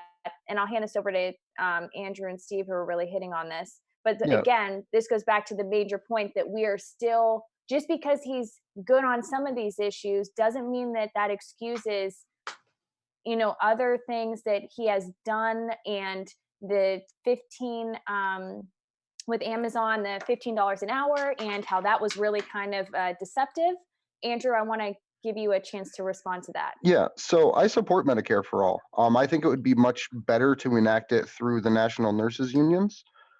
So that way it's the actual caregivers that make the decisions about the patients and what that person needs compared to a for-profit corporation. But at the same time, I don't want to give Nancy Pelosi control over my healthcare. I don't want Mitch McConnell making the decisions about what doctors I can see and all of that other shit that goes into the healthcare process. Because at the end of the day, these people are brutally corrupt. We turn our healthcare system completely over, and then what? What's the recourse once Mitch McConnell takes it over? What's the recourse once all of the war criminals and Congress critters get involved to make it so that way their friends profit and everyone else suffers? Like it's about where you put power and the fact that it doesn't need to be centralized. And that's I support Medicare for all and socialized healthcare because I think it is as important as having fire response. But at the same time, I don't want war criminals making those decisions for me. Yeah, and the thing is, and you've said it on the show before, Andrew, too, is that, and I am a supporter of universal health care. I am a supporter of Medicare for all, not necessarily the way it's been presenting, but the idea of it. I really do agree with you with the National Nurses Union taking the reins on it. But when it comes down to Bernie Sanders, you shouldn't have to trade free speech for healthcare. Jack said it. You shouldn't have to trade. You shouldn't have to let someone die, let someone be murdered in order to get that healthcare. If the compromise is our ability to do this show, our ability to report on how journalists and whistleblowers are being treated, or anyone else that is in this sort of independent media world, if the cost is our ability to help inform people, help activate people, help wake people up, then no, it's not worth it. That's something wrong with Medicare for all, is what you would have to give up in order to have it. There's a short story. I think it's by Ursula K. Le Guin. I can't remember, but it's called "The One Walk Away from Omaha," and it's a sort of fantasy dystopian story about this. It's a utopia. Everybody's happy. There's no suffering. There's no pain. Except in one house, in the basement, in a closet, is a child who is kept locked in the closet, naked, suffering, freezing, and starving. And that person absorbs everyone else's pain so that everyone else can live happily, but that person has no choice in the matter. So for those people who want to sacrifice Julian Assange so that we can have free healthcare or whatever, you are more than welcome to be the sacrificial lamb. You're more than welcome to give up your life to do that, but don't put it on somebody else. So I just want to say, the person who says something like that, fuck you. Seriously, just go fuck yourself. I have no respect for you. You are not worth the time. Do not ask this question again. It's just, I'm not going to say anything more on that, but seriously, get some kind of moral education, because clearly you failed to receive it thus far. So I'm going to say. So I'm a little lost. Like, could someone explain to me, like, how these two things go together? Are we saying that if we get Medicare for all through the only person out there who's championing it is Bernie Sanders? So Do we have to kill Julian Assange? Like, think- is that what Bernie Sanders is doing? I think we need to take a He's step saying- back, and Dak needs to review, because he has asked Bernie that question, and the chat is sort of asking this too. What has Bernie said on Julian Assange? And Dak has asked that question to Bernie, and we did not get a good answer from him. So maybe when Dak comes back, he can play that video, because I think we're missing that piece. It's a good, it's an informative video. So he was going through a crowd, and I wanted to play it too. He was going through a crowd, and it's one of those situations where here's Bernie Sanders after he's speaking, and there's all these people, and you're like shaking hands, and Dak asks him the question, and he starts to answer it, and he says, "There's more to this. You know, like this isn't a conversation I can have here." That to me is a wholly different answer than the shutdown that came from Buttigieg and the bizarre word salad that came from Yang. Now, in those two other situations, you had Yang and you had Buttigieg full attention. You know, there was no chaos going on around. He wasn't, walking and on his way to some. Neither of them were doing that, and they still answered like gutter monsters. And you could tell, and you will be able to tell when he plays it, that Sanders isn't satisfied with having to answer that question in the context of hey, hi, how are you? I gotta run. Like that's a longer conversation. So but he also didn't bring it up in his interview about the Espionage Act either. So he has had multiple opportunities recently to discuss it. He only brought up the Ukraine whistleblower, and that the fault goes to both the reporter and to Bernie in that conversation that Julian Assange's name did not get brought up. But I think we're. Well, they even mentioned Reality Winner in that article, and Bernie Sanders just says like, no, like I'm not going to comment here. Then Ocasio-Cortez literally in so many words says I have to check the talking points. Yeah, so I think there's a. But one of the things I want to point out here is how the intelligence agencies work and plant stories. So there's pressure created for Bernie Sanders to respond to whistleblowers and to be able to say, I support whistleblowers and journalists. The way that interview was framed allows him to say, I support whistleblowers, like the Ukrainian whistleblower that showed us that Donald Trump was doing all this stuff. But then at the same time, at the bottom of the article, make sure he can walk it back in a comfortable enough fashion to say, well, like, I don't know about that whistleblower, but reality, she's kind of dangerous. Like, we're not going to bring her up. But that Ukrainian guy that worked for the CIA inside the White House, that's perfect. That's the best whistleblower there is. So it allows the title to say Bernie Sanders supports whistleblowers and allows people to make stories that say Bernie Sanders supports whistleblowers without actually supporting a real whistleblower, without actually using the name of a real whistleblower. So it's just that propaganda that then proliferates. So didn't he vow to end prosecution of whistleblowers under the 1917 Espionage Act? I mean, isn't that? Assange isn't a whistleblower, so that doesn't count. But he's being prosecuted under the Espionage Act. But so that would go directly to that. That's not a distinction without a difference. Or that's a distinction with a huge difference. What Julian Assange is being tried for, it has nothing to do with whistleblowing, only tangentially, because Chelsea Manning is dragged into it. Now, she may be exempt from being prosecuted under the Espionage Act, but I don't think that's what they're going after her for. Well, so politicians are going to take it like this. Because they're lawmakers, they're going to deal with laws. And I feel like it's a big fucking deal for any politician to say, I will end the prosecution of whistleblowers under the Espionage Act, because that directly, looks to the Obama administration as, what the hell was the fuck wrong with you people, pulling up, this Espionage Act from 1917 and thinking that you could, apply it in the modern age and have it make any kind of goddamn sense.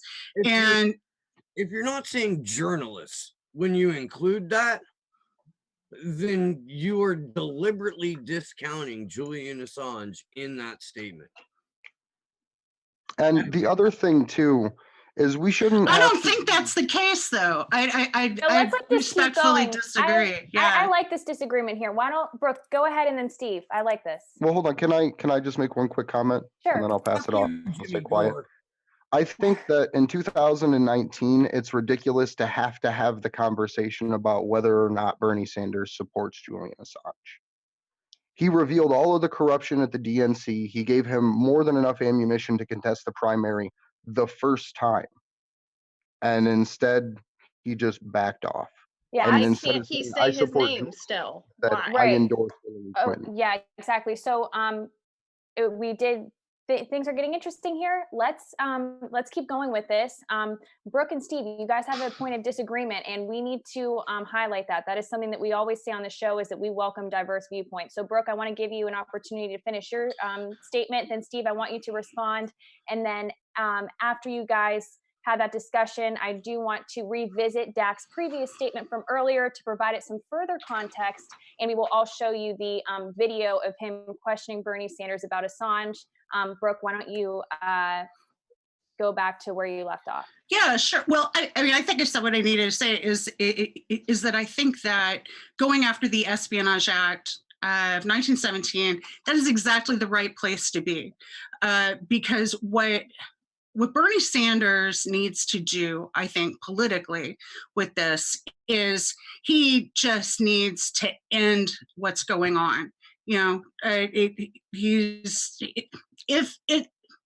If he gets elected, let's just say if he's nominated and he isn't shot before people have a chance to vote for him, which I think is quite likely, just because this is the United States and we don't allow anybody to be elected who will actually upset anyone's capitalistic apple cart. So, I mean, there's a lot of ifs along the way here, but he's the only one who's saying, I will overturn the Espionage Act. Everyone else is lining up behind Obama and saying, yes, sir, that's exactly what should happen, sir. So I think that this is exactly the way that you would expect to see a serious politician running for a great big goddamn office in the United States. This is the way you would expect to see them respond to this. Now, if he were asked by a journalist, if there are any left that get in front of these guys, if he were asked directly about Julian Assange, then we would, I think we would have a better, if you wanted to go hammer and tongs at him, go hammer and tongs at him after that question is asked and he has a chance to respond completely. But for my money, getting rid of this Espionage Act, which is how Julian Assange is how they're going after him. That's the whole reason for the extradition. And in addition to Julian Assange, that's a smart political move, and it also indicates that he is he's standing up for the whistleblowers. So okay, I mean, it's the best we have out there. Man, that's a bar that costs people that's going to cost Julian Assange his life. It is. I know that Bernie Sanders is only allowed to talk in super secret code that only his supporters understand and can then translate throughout the Twitter sphere and Facebook and wherever else. But we don't have time. We don't. There's a man who's lying in solitary confinement, dying, being tortured to death, and we've got politicians still more than a year out from taking office who are signaling or freedom whispering or whatever the fuck you want to call it, and it is painful to watch. And I can only imagine how painful it is in real time for Julian Assange, for Chelsea Manning, for Jeremy Hammond, for Reality Winner, for everyone who is facing consequences for doing the right fucking thing. All right. I'm glad that we were able to have that disagreement and then also kind of talk it out, because this is a huge issue within people that are on the left, the progressive left, as far as Bernie Sanders and his stance on Assange as it ties to 2016 and whatnot. Now, before we got into this discussion, Dak was talking about some people on Twitter who have perhaps provided some statements that he strongly disagreed with.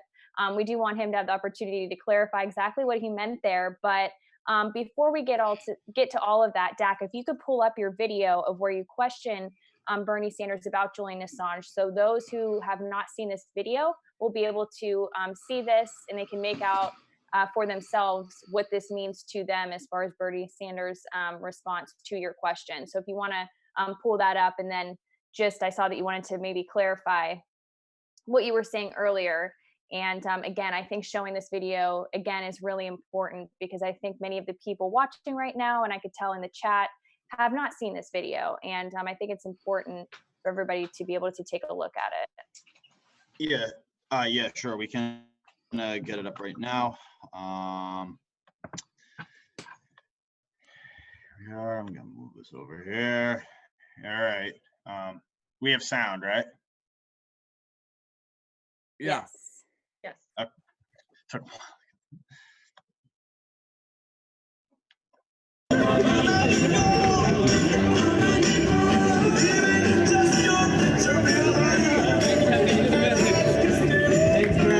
Bernie man. Hey, do it. Do you support Julian Assange? Do I support Julian Assange? Will you pardon him? It's a long, I can't say it just yet. It's a long story. Please, sir, please. I'm aware of the issue. Will you pardon him? Commute a sentence, please.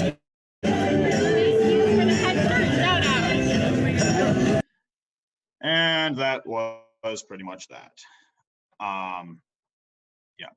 So there were two major, and I'll let you touch on this. There were two major perspectives on this, I would say, or two dominating perspectives. One was that, oh, look, he really does support Assange. Just wait, he can't do it right now because of pressure from the DNC and from the establishment, but he will take measures to pardon Assange, commute his sentence, what have you. And then there's another perspective out there that just doesn't accept this at all. And I happen to not accept this response myself. Yeah. And many people are split on this issue, but the point is that, you know, where's his backbone? And we don't have time on our side. So Dak, if you want to pick up there.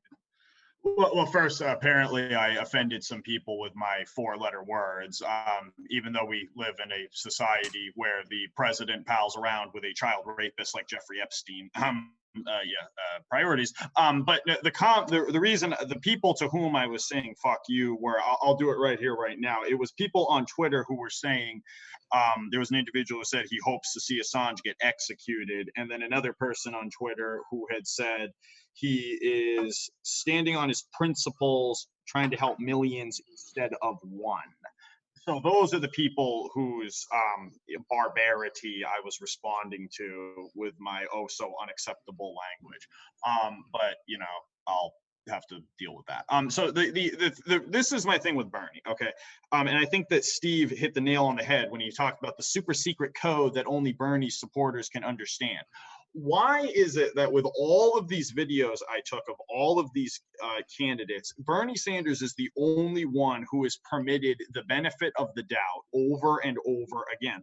Nobody said that about Andrew Yang. Nobody said that about Pete Buttigieg. Nobody said that about Julian Castro. And actually, I want to bring this up because nobody's ever brought this up before. Nobody made that excuse for Bill de Blasio. And Bill de Blasio, despite the fact that he's a corrupt psychopath, he actually did implement quite a few progressive policies as mayor of New York City. He did a lot of terrible things too, but he does have something of a progressive record on which he can fall back. So why didn't anybody make that excuse for him? It's only Bernie Sanders who is seen as the way and the light and the eternal redeemer of our woe-begotten society. It's only because people, like we were talking about earlier, have this rock star view of these candidates where it's a total cult of personality. It's only because of that Bernie Sanders gets this unlimited free pass. If he became president and Assange died on his watch, people would come up with these excuses where he really wanted to do something, but he just couldn't get it past all the bullies in the State Department. Like, I'm just so sick of people constantly acting as Bernie apologists here. Nobody else gets that kind of free pass, nor should they. Nor should they. I have been. People have been asking me why I don't go harder on Tulsi Gabbard. If Tulsi Gabbard was not a vocal supporter of Julian Assange, I wouldn't care about her support for Medicare for All or this, that, and the other thing. I wouldn't support that woman one bit. If you don't support Julian Assange, you don't get my respect and you don't get my vote. Simple as that. So, well, I would respond to that I think that you do have support, at least partial support with regard to the Whistleblowers Act. But like I said before, and I don't know if you were here to hear it, Dak, is that the context of the way that the question was received in these three contexts, Yang, Buttigieg, and Sanders, they're all different. So in Yang and Buttigieg, you had their full attention. You're standing in front of them. It's fairly quiet around. You can hear each other. You can see each other's faces, basically. And they're not like moving. They're not being pushed by their staff. While, I don't know, was it Smoke on the Water? Was it like Nazareth playing behind you or whatever? Like full blast. And they're just like, what does that have to do with anything? He heard the question. Wouldn't well, it make because for it's wouldn't it make for a more daft political decision to say, yes, I support Julian Assange and keep moving and shaking hands? Because the video that Dak released will get less views, but more coverage and people that care about Assange, because the mainstream media is not going to bring it up because they don't want to have the conversation in the first place. Totally, and it would be great if I could run my car on seawater, but that's not.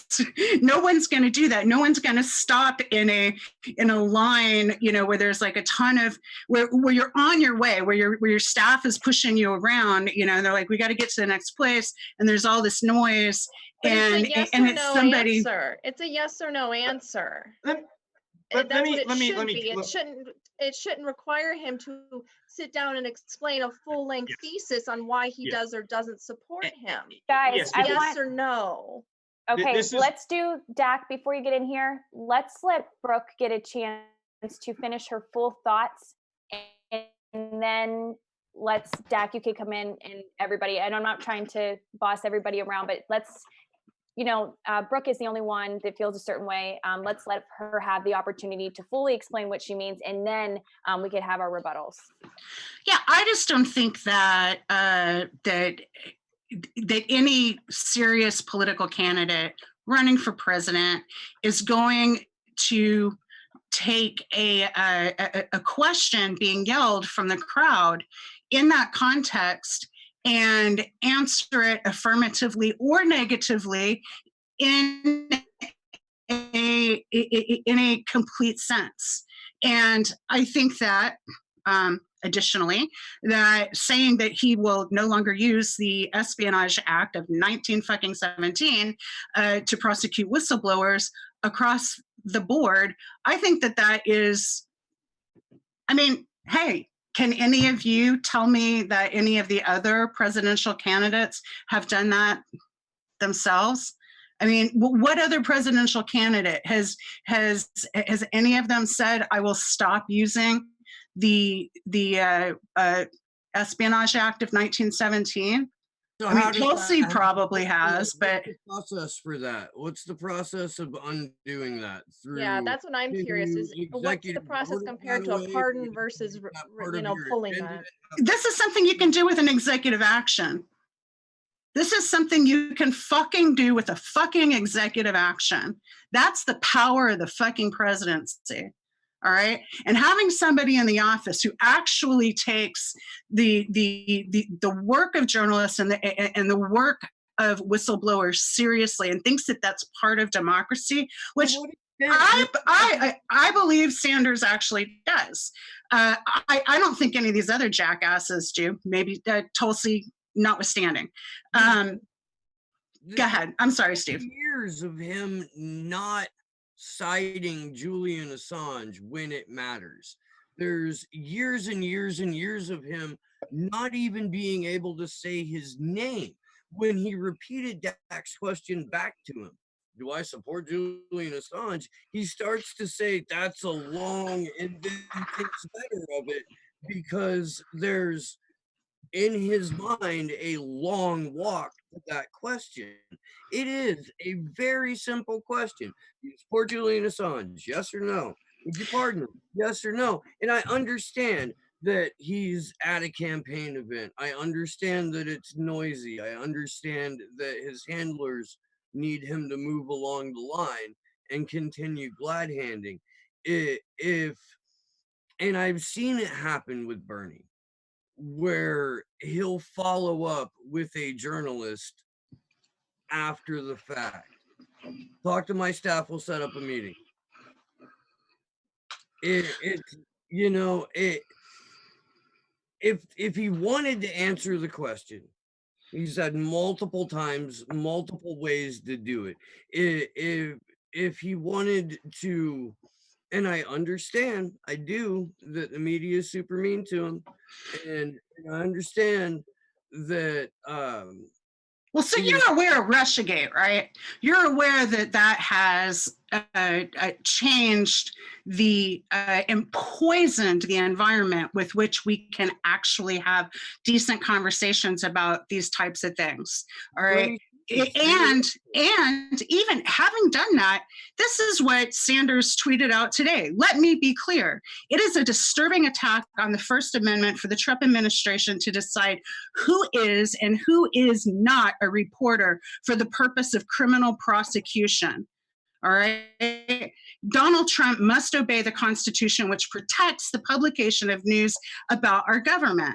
And you know, the reason why he can't say Julian Assange is because of all these, flying monkeys with going around with Russiagate, which we have, we've got to push back against that as much as anything else, because that's part of what has poisoned our ability to have a full and an honest conversation about this stuff. How can Okay, we Dak, why don't you effectively push respond? back against that when the Dak? candidate in question is pushing Russiagate and has historically pushed it over support of Julian and support of the fact that Seth Rich was killed releasing this information to him? Okay, after Brooke responds to that, we need to let Dak have an opportunity to also respond. It is his video. What was the question? How can we effectively push back against Russiagate as progressives on the left when Bernie Sanders is one of the people that's responsible for proliferating it amongst progressives on the left? Well, Bernie Sanders had, tell me what Bernie Sanders has done to proliferate it on the left. He has a speech screaming on the Senate floor about Russian influence in our elections. Go ahead and share that with me because I'm not familiar with it. Absolutely. Jimmy did a piece on it, and Rand Paul actually followed it, talking about how there was such great Russian hysteria that it was just the craziest thing to see. So I'll send you Jimmy's video on it.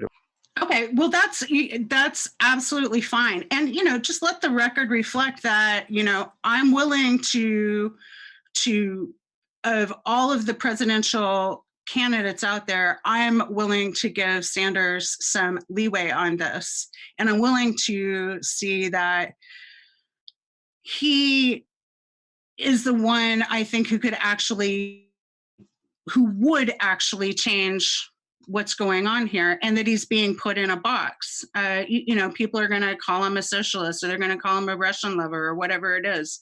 We don't have great options here. And I don't think that the story is fully told just because somebody shouted a question at him as he was moving along a line with a ton of crowd noise around him. That's not in any way the same context as was afforded the other candidates who are, it definitely not of the same caliber when it comes to civil liberties. Okay, Brooke, thank you. I do need to let Dak have a chance to also respond to the assertions that were just made. Dak, why don't you go ahead? Yeah, so let's address your points one by one. You say that no candidate is going to going to give an answer in the affirmative or the negative. Well, that's demonstrably false, because I have about 12 different videos of myself asking these candidates the questions in situations similar to the one in which Mr. Sanders found himself. And we did get definitive negative responses from Amy Klobuchar. We got the laughing from Julian Castro. So that's not true. Your next point is about Russiagate. Can I just answer that really quick? Because it's a lot more difficult. It is really easy to laugh someone off. It's really easy to go, no, fuck you. It's totally easy to do that. That's not what you said. No, it's totally easy to do that. Guys, nobody can understand what you're saying. Dak, I'll let you finish. Brooke, please let him finish, and then you will have an opportunity to Let me just say this one thing, because what Dak is saying is that there is an equivalency of, someone running through a line and saying, and the question is, do you support Julian Assange or do you not? It is totally easy to score points and to feel really good if you're a shit candidate to say, hell no, I don't, or laugh at it, or shoot fucking birds about it. That's totally easy. What's hard is to stop and say something in the affirmative and take the time to talk about it, because no candidate can stop and answer that in the affirmative unless they unpack it, because they are going to get massacred in the media, and they know it. Okay, thank you. Okay, Dak, you'll have a chance to respond. Brooke, let him finish, and then you could follow up as well. Thank you. Okay, well, you just moved the goalpost right there, because you were the one who said that it's impossible to do it in the affirmative or the negative. Now you're switching it up on me, so I'll accept your acknowledgement that that was a bad point to try to make. But here's the next thing is you asked when he mentioned Russiagate. I can say that at the rally where I asked him that question, or shouted the question, as you put it, which was not true. He did mention Russiagate. He was complaining about Donald Trump not taking international interference in the election seriously, which is why I realized, okay, he's probably going to have a negative answer about Julian Assange. Now, when I asked him the question, I did not shout it at him. I don't know why people are constantly focused on my demeanor or my decorum when I asked him the question, or you, as you mentioned the noise. He clearly heard the question quite well, hence why he responded to it. And as Christy accurately noted earlier, this is not a question that requires a nuanced, convoluted answer. It is a simple yes or no. It's not like a question about a healthcare proposal where, well, this proposal might involve this kind of tax differential as opposed to this one, so it requires some kind of complex, multi-layered analysis. It is a simple, are you going to support him or not? And he says, I can't say, and points at the camera. That indicates to me that he was too afraid to answer the question because he knows that this is an issue on which he will be nailed in the same way that Tulsi Gabbard is nailed for bringing it up. It's a taboo. So if he is too much of a coward to bring it up on the campaign trail, and if he's willing to basically kiss the ass of the intelligence agencies all the way to the White House, how do you think those intelligence agencies are going to feel when once in office he does a complete 180 and says, oh yeah, I've been lying lying to you guys for the past 14 months. I'm now going to do what I want and free Assange. Ha ha ha. Something tells me that he would have been a lot better off just declaring his opposition to the NSA from the very beginning. Would he not have been? Well, is it okay for me to talk now? Yes, and I'm just making sure that everybody can hear what you're saying, and it can be heard clearly, of course, so things aren't misconstrued, and then also that everybody has an appropriate amount of time. So now, Brooke, you could talk, and then we'll take it from there. Yeah, so, it's not about your demeanor, Dak. There's nothing about your demeanor that I would particularly call out. It's the context of where you are at and what is surrounding you.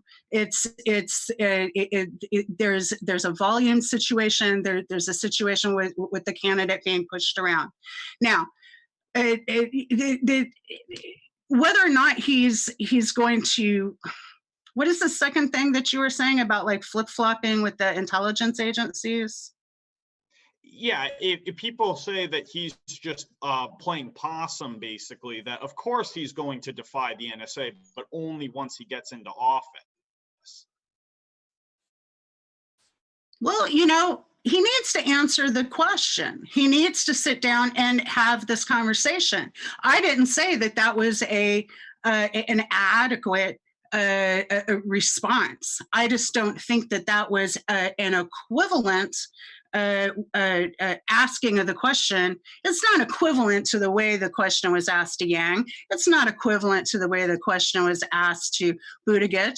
These are totally different situations. You were in a question and answer session with an audience with Buttigieg versus all kinds of, here's a candidate being pushed through a crowd and it's a miracle that he saw you, first of all. It's a miracle, to one guy with a camera going, hey, let me ask you a question. He's got people all around him who are paid to make sure that he doesn't take questions from people like you in that situation. As a matter of fact, and we were just talking about Andrew Yang, I got in a lot of trouble the other day because I posted a video of Andrew Yang doing karaoke, which he should not have done. His comms people should not have let him do that, and he should not have circulated it. It's not professional. It's not something that you do. Same way, I would not let a candidate stop and have this conversation with somebody who I don't know in that kind of context. I would not do that. I would not allow that. And nobody who has experience in working with candidates and working with crowds would allow that to happen. Now, I think that you actually got a fairly decent answer from him, which is that there is a lot more that needs to be said about this. And he followed up with, and who else has done this? And he followed up with, I will not use the Whistleblower Act or the Espionage Act to prosecute whistleblowers. Do you know anyone else who said that? Okay, so I think that what we're having right here is that there's a disagreement on procedure and journalism practice, and also the interpretation of the answer to the question. Dak, why don't you go ahead? Okay, well, here's the thing. First of all, this is where I get really sick of people who try to act like they know what I've done better than I do, because they were not there. First of all, you said that it was a miracle he could see me. I was literally 5 inches away from him. There was a cordoning rope between him and the candidates. That was all, between him and the audience. That was all that separated us. So you can't see that from the angle of the video, but I assure you, he was about as close to me as I am to my laptop right now. So no, it's not a miracle that he could see me. Secondly, you brought up the framing of the question, how Buttigieg was taking questions from the audience and how Andrew Yang was taking questions from the audience. Another point where you're wrong, because you were not there. You just misstated that. You just misstated that. It was Buttigieg who was in a question and answer situation, and you were talking to Yang on like on a concourse. Okay, Dak, let him finish, Brooke, and then we'll let you respond again. You, this is again, you moving the goalposts. You said that it was Andrew Yang and Buttigieg were both taking questions from the audience. That is not true. Yang was just moving through a crowd quite in the same exact way that Bernie Sanders was, and I just stopped. Again, we took a selfie, and then I said, "Oh, hey, do you support Julian Assange?" And then he answered the question. He stopped to answer my question amidst the crowd of everybody else. So if Andrew Yang can do it, I don't know why Bernie Sanders can't do it. But again, this is the magical, ever-changing metric that Bernie Sanders is privileged with for reasons totally beyond my comprehension. Now, you said that he's has people who around him who are ensuring that he does not answer questions from people he does not know. Well, why exactly is he hiring people who do that sort of thing to ensure that he does not answer questions? I mean, this again speaks to how entrenched he is with the establishment. Oh my Clearly, God. you have this favoritism towards Bernie Sanders. He's your preferred rock star in a way, but that doesn't mean that you can't acknowledge his flaws. He flunked on that basic yes or no question. That is indisputable. And at this point, I cannot. The apologists for Bernie Sanders really have just got to face the facts and recognize that the man, while he does have a decent record on certain issues such as civil rights, when it comes to things like taking down the military and industrial complex, he's not really much less shameful of a prostitute than most of the other people running for president. Okay, guys. Okay, before Brooke, you respond, and then Dak, I'll let you have the last word because it is your video. Let's just not personally attack each other. I think this debate, this healthy debate, is great, and I think we should have these discussions. But let's make sure that we don't, go after people personally or, start to get into the name calling. I wasn't suggesting anything, but Brooke, why don't you respond? Dak, I'll give you the last word, and then we do need to move on, guys. We do need to talk about Max Blumenthal. That's another very vital and important issue that we do need to touch on this evening. Yeah, I don't have anything to add to that. I think what Dak just said kind of speaks for itself. Like, people of good faith can disagree.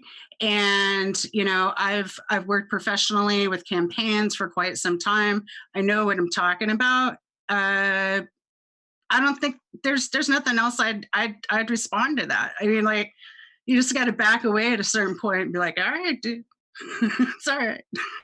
Yeah, I think there's just a really big difference in journalism practice here and a perception of what exactly took place. So Dak, why don't you have the last word here? Like I said, it is your, I want you to have the opportunity to, rebut, and then we will be moving on because we do need to get to Max.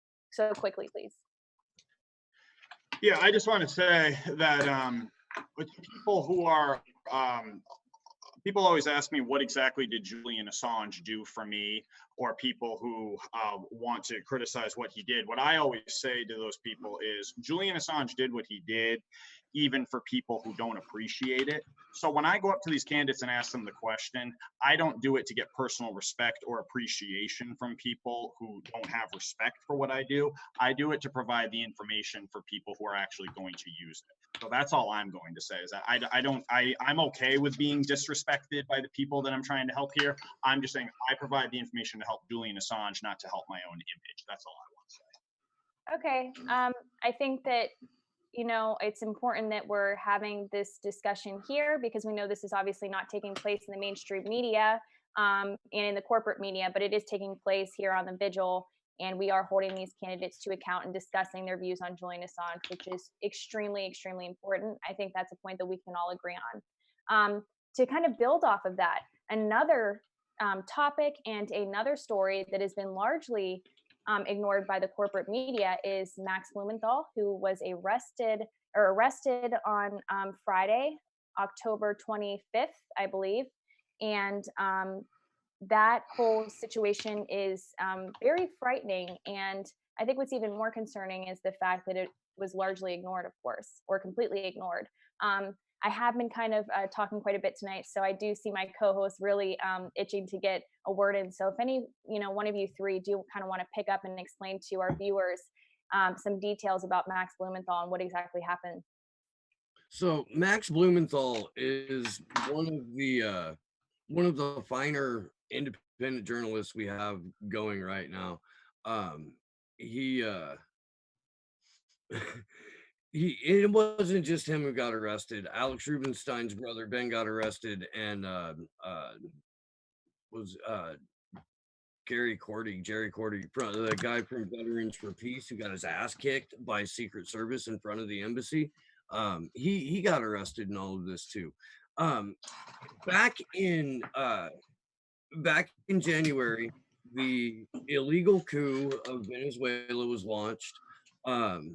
In February, the fake ambassador Carlos Vecchio ordered people out of the Venezuelan embassy. At the time, immediately, the people who were in the embassy contacted Kevin Zeese and Margaret Flowers and Code Pink, and they came and, under permission from the Maduro government and the people in the embassy, they were invited to bear witness to what was going on.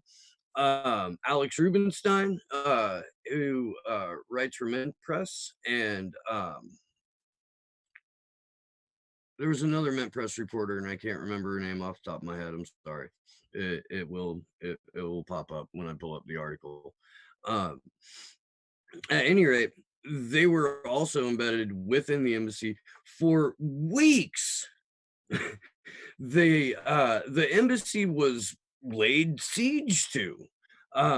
Secret Service and DC Metro Police stood idly by while pro-coup protesters who have long ties to the government that was ousted when Hugo Chavez came into power. This is a very, very detailed thing.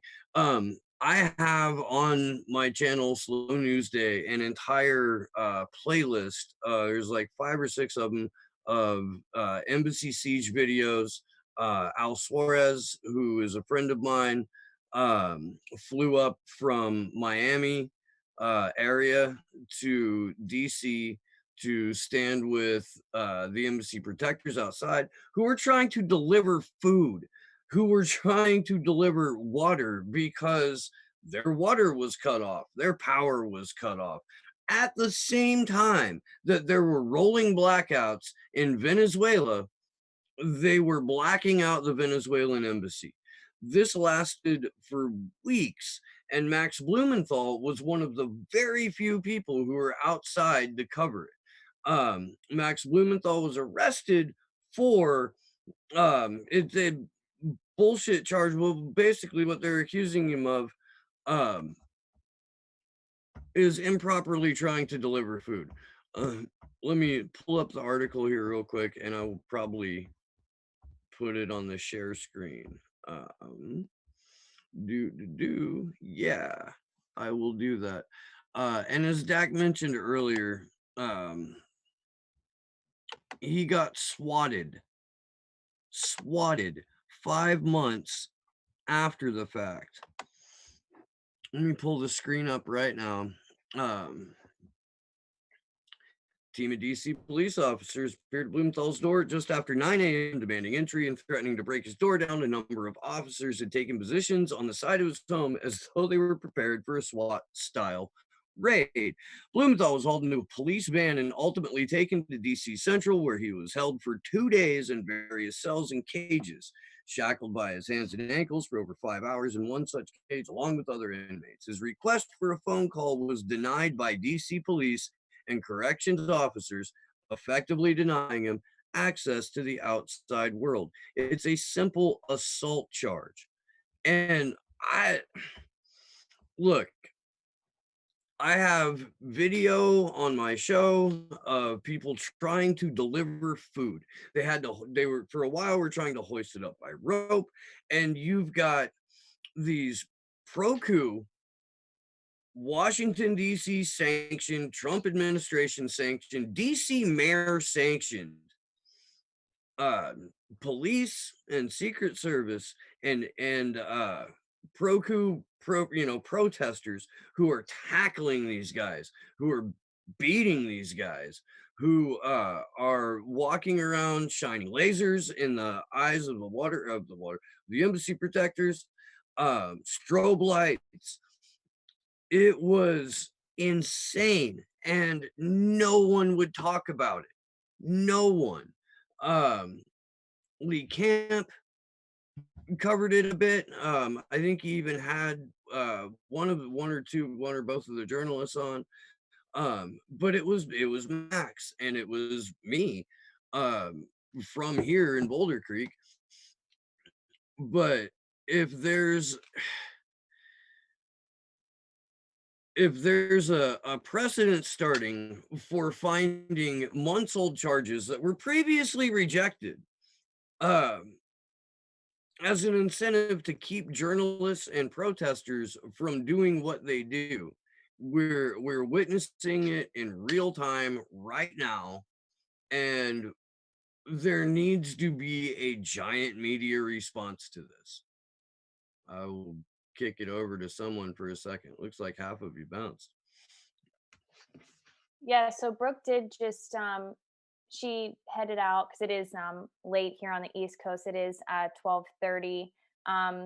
Christy, why don't you, and Andrew is out for a second. Christy, why don't you you touch on this a bit? I feel like I've been talking quite a bit. So Yeah, so the situation with Max is, like Steve pointed out, it's drummed up on charges from, what are we talking about, 5-6 months ago, and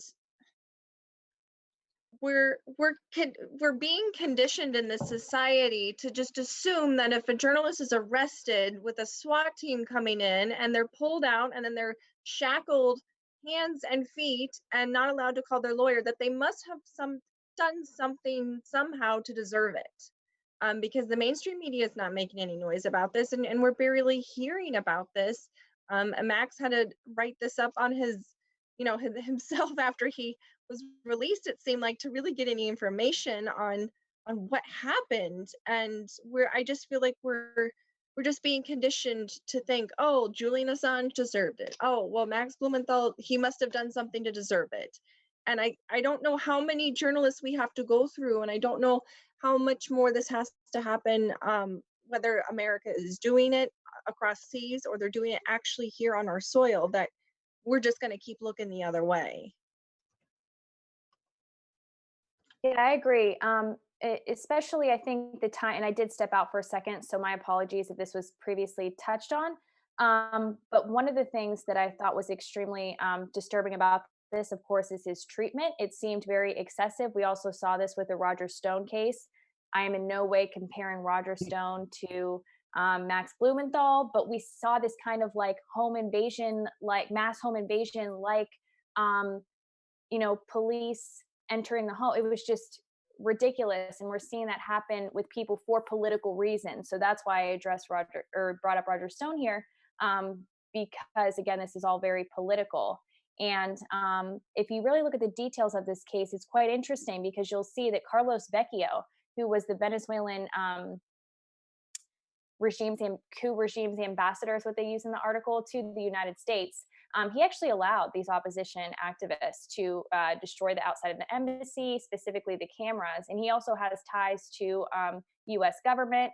He was a former attorney for ExxonMobil, I believe, and then also just had other associations with the United States. So if you do kind of look really into this, you could see kind of the interconnected of many of these people who allowed this to happen, and the United States government. And again, my apologies if we did touch on this. Dak, everybody in our chats, or not everybody, but some people are asking if you're still with us. So if you want to provide some of your thoughts on this. Yeah, I'm still here.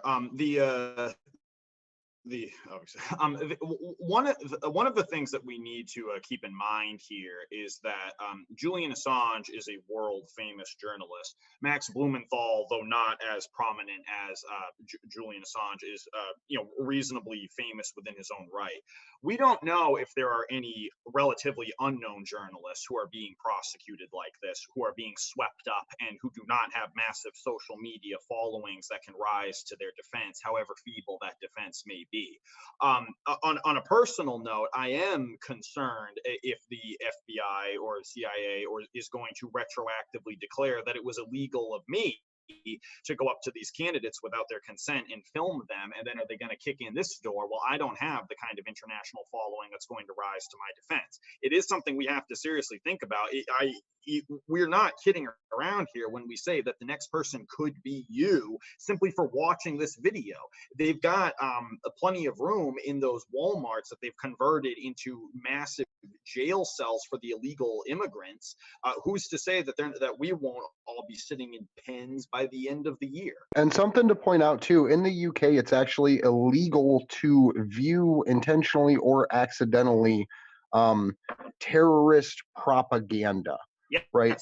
So what that means is once the UK officially recognizes Julian Assange as a terrorist, like the United States has recognized him as a hostile foreign non-state intelligence agent, then this vigil becomes enemy propaganda, and you can no longer view it in the UK without the risk of jail time. Like that's the real threat to free speech that we're facing here. And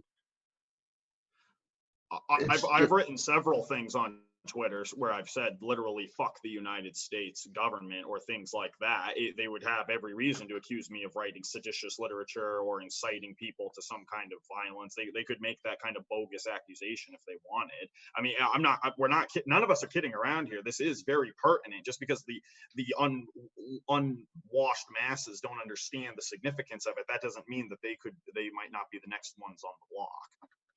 And what we're talking about here is you don't even have to make a comment that could be misconstrued as something. We're talking about drummed up charges. We're talking about, the rape allegations that did not start out as rape allegations and then were turned into it by the media. So it's things that we don't even do or say can be misconstrued or just completely made up.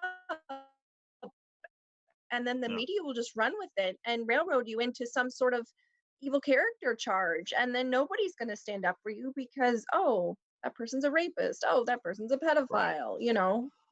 I mean,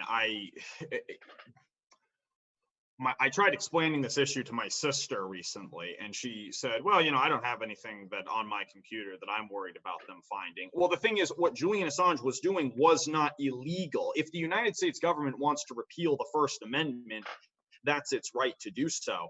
But you don't get to do it killing Julian Assange. They're too afraid to repeal it directly, just like they were too afraid to repeal the Fourth Amendment directly, so they had to pass the Patriot Act, which was a de facto repeal. They create these things after the fact. It's very Alice in Wonderland. It's very Phantom Tollbooth. It's just this complete inversion of basic legal the process, and it's quite dizzying and completely dystopian. And to add to that, the way that they're eliminating Second Amendment rights right now are through marijuana legalization, which I support the complete legalization of all drugs. But the way states are rolling out marijuana legalization is you have to forfeit your right to own a firearm for the ability to buy legal marijuana. So it's literally the slow roll to disarm the American public while at peak corruption. So I just want to make sure that that gets out there too. That's a point that I've made on the show quite often and early and often. And and also the echoed similar sentiments about the Patriot Act. You can draw a direct line from the removal of the fairness doctrine to the corporatization of the media, the Telecom Act, to passing the Patriot Act, to legalizing propaganda through the NDAA. And it follows the same trajectory of complete and total intelligence influence in all branches of government. George H.W. Bush literally stepped from the director's office of the CIA into the White House. If anyone thinks Ronald Reagan was actually president during those 8 years and it wasn't George Bush and his buddies at Langley, please, man, go and do a lot, a little bit of research about this and read up on William Casey. And I realize that the same people that are in Trump's administration running amok and dictating foreign policy are the exact same goblins who were part of George H.W. Bush's core intelligence group, core group of destabilizers of nations and fucking wagers of covert war and deployers of economic hitmen to countless countries. I'm sorry. It is it's just it's mind-numbing to me that that I haven't to bring it back to Max Blumenthal, that I haven't seen my and I know I haven't had power in several days, but I haven't seen my Twitter feed just riddled with people screaming about Max Blumenthal or Ben Rubenstein or Jerry Condon. The fact that a gentleman in his 70s who runs Veterans for Peace was stomped by the Secret Service and thrown in jail and then rearrested over the weekend should be on every quote unquote patriot's lips right now. But as Chris Hedges said on one of his appearances on the Unity 4J Vigil, when you've got a population that's got its mouth halfway open while it's watching, I guess it was baseball tonight, you know, they're not going to be concerned about these sorts of things. They don't know who the hell Max Blumenthal is. I don't know how many of those people who were clapping at the Mayor Psychopath rally even knew who Julian Assange was. I had a debate in person with a guy who claims to be a political junkie. He thought Julian Assange and Edward Snowden were the same person. I think that the members of the corporate media are very well aware of who Max Blumenthal is and very well aware of the situation and have an absolute obligation to be covering it. And they're not doing so probably because they do not care. They do not think it will affect them. And then also because it's a conflict of interest with their whoever is owning their media company, of course. As far as independent media, though, I agree with Steve. I haven't seen I don't think any coverage of this at all. Besides Jimmy Dore and Lee Camp. Lee Camp did a moment of clarity on it about like 18 hours or so after it happened. Like after everyone found out, he got a video out about it. Yeah, it should be something that people are really outraged about. But again, I think it's because, or part of the reason is because it's an American journalist and it's on American soil. I think if this was in a country that we are in conflict with or like to be in conflict with, for example, Russia or China, or if this happened in Venezuela or in, a country that we have had conflict and tensions with, this would be covered quite extensively. Or at least it would receive some coverage. So I think that's part of this. And I am quite fearful for Max Blumenthal in this outcome. So I think that, as these vigils continue, we will absolutely continue to update you guys on his case because it, of course, ties into our mission and why we do these vigils.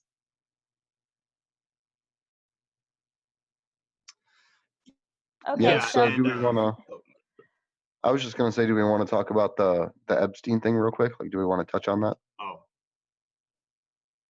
Yeah, we could go ahead and talk about that. I thought we were going to do pre-crime, but I just... No, we can. We can talk about that too.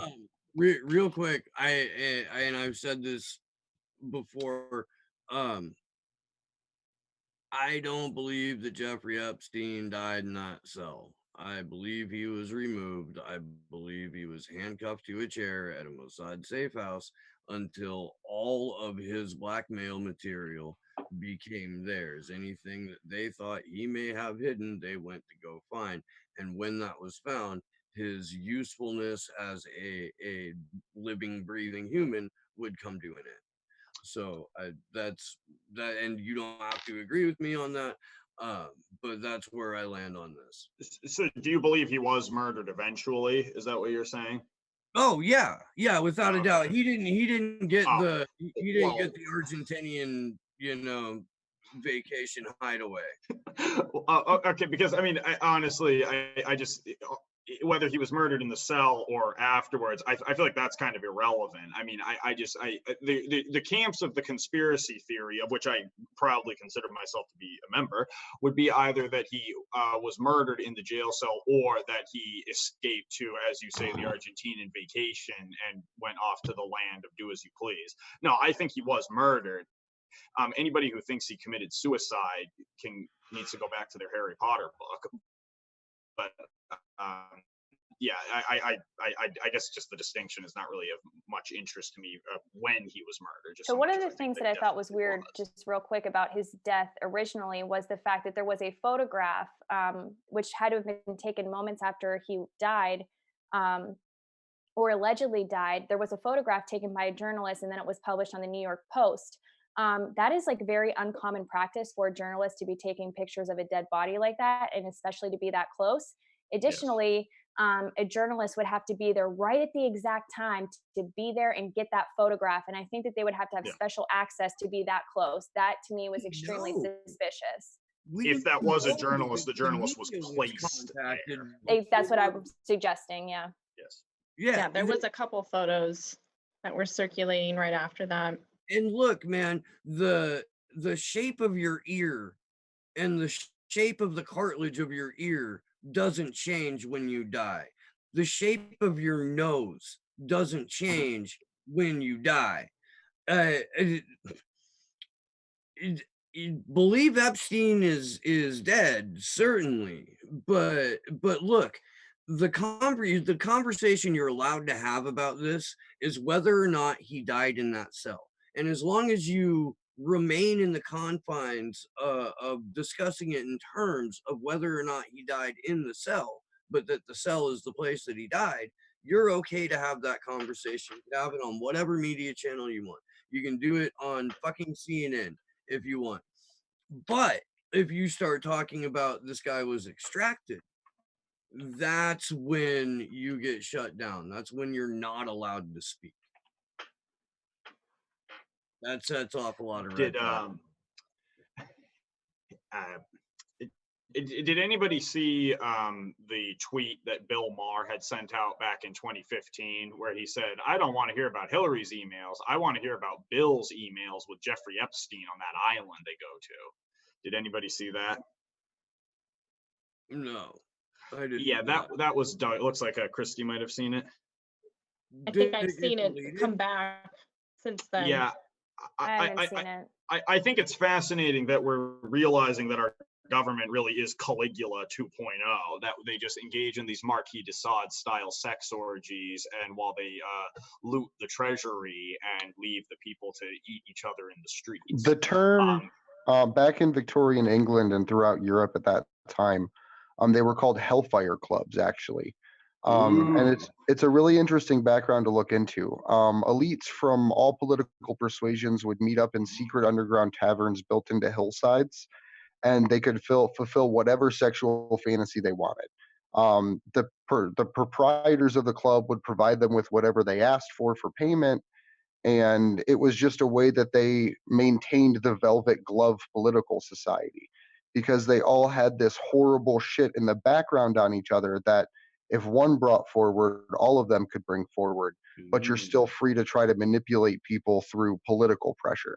So it's actually really fundamental to the way Western society has developed for organizations and shadow cults like this to exist behind the scenes, specifically for sexual exploitation. And I always thought it was fascinating that Napoleon personally had put out the order to arrest the Marquis de Sade. Why would Napoleon be concerned about some guy writing cheap little literature in his attic? I think it was that the Marquis de Sade was probably writing closer to nonfiction than the royal elites were comfortable getting out into the public. As an aside. So what do we think about what we're finding out, or what has happened to Epstein in terms of what could potentially happen to Julian Assange if he's brought here to America and he's being held here? That poses a lot of questions. I think that's a really good point that you bring that up, because it just shows how easy it is for them. When I say them, I mean, the media and of course, people who are in power who we're not seeing on television as well, to just say, oh, he committed suicide. And then they'll try to play and say, oh, look, he was in a really bad state during these hearings, try to feed off of that. And then it's very easy for them to try to pull this off, which is extremely frightening to me. And I think that there's a lot of parallels that can be drawn as far as what we could expect to happen procedurally in this case. But I think that unfortunately, that would be something that I could see people who do not like Assange and want him to be gone to try to pull off and just kind of emulate what happened with Epstein. However, I think they would probably wait some time before they would go ahead and kind of repeat this, because there is like some new pressure being put on the Epstein case, as we saw earlier today. Yeah, but I think you are right there about if Assange is brought to America and his condition isn't great, and then sort of this, oh, he just died in his cell, or he just couldn't hack it and he commits suicide. I think enough people would question a suicide of Julian Assange, but I think because of the condition we're seeing him in London now, I think it very well could just be like, oh, well, he just, he was frail and his body couldn't take it. And it's, if they can't get him on this torture and the psychological torture in the UK, what are they capable of doing to him here? And it's, I don't know, it's very scary.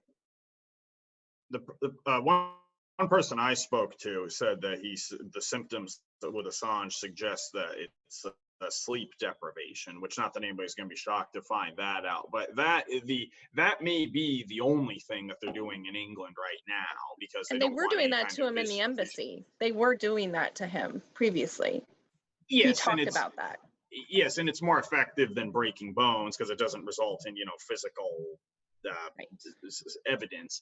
Once he gets to America, though, the ever sadistic CIA will have much more effective means. But I don't think the torture will really begin until after he's been convicted. That's when the fun can really begin, because that's when people aren't ever going to see him anymore. Yeah, not very pleasant material. No, it really isn't.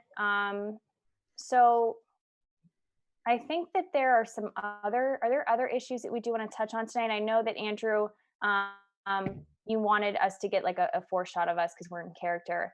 But before we do that, Dak, I want to thank you for coming on. And I also want to thank Brooke. She headed out because it is getting late here on the East Coast. But yeah, Brooke Hines was with us earlier, and she is a journalist. You could follow her on Twitter if somebody can find her handle for me. Nashville_Brooke. Okay, you That's could follow her. NASHVILLE_BROOK. Perfect. So Dak, thank you so much again for coming on. We really appreciate it. It was kind of last minute tonight, so we're really grateful that you were able to make it. If you just want to provide some final statements, some final thoughts before you close out, and then do let everybody know where they can find your work and where they can find you on social media. And thank you again for coming on.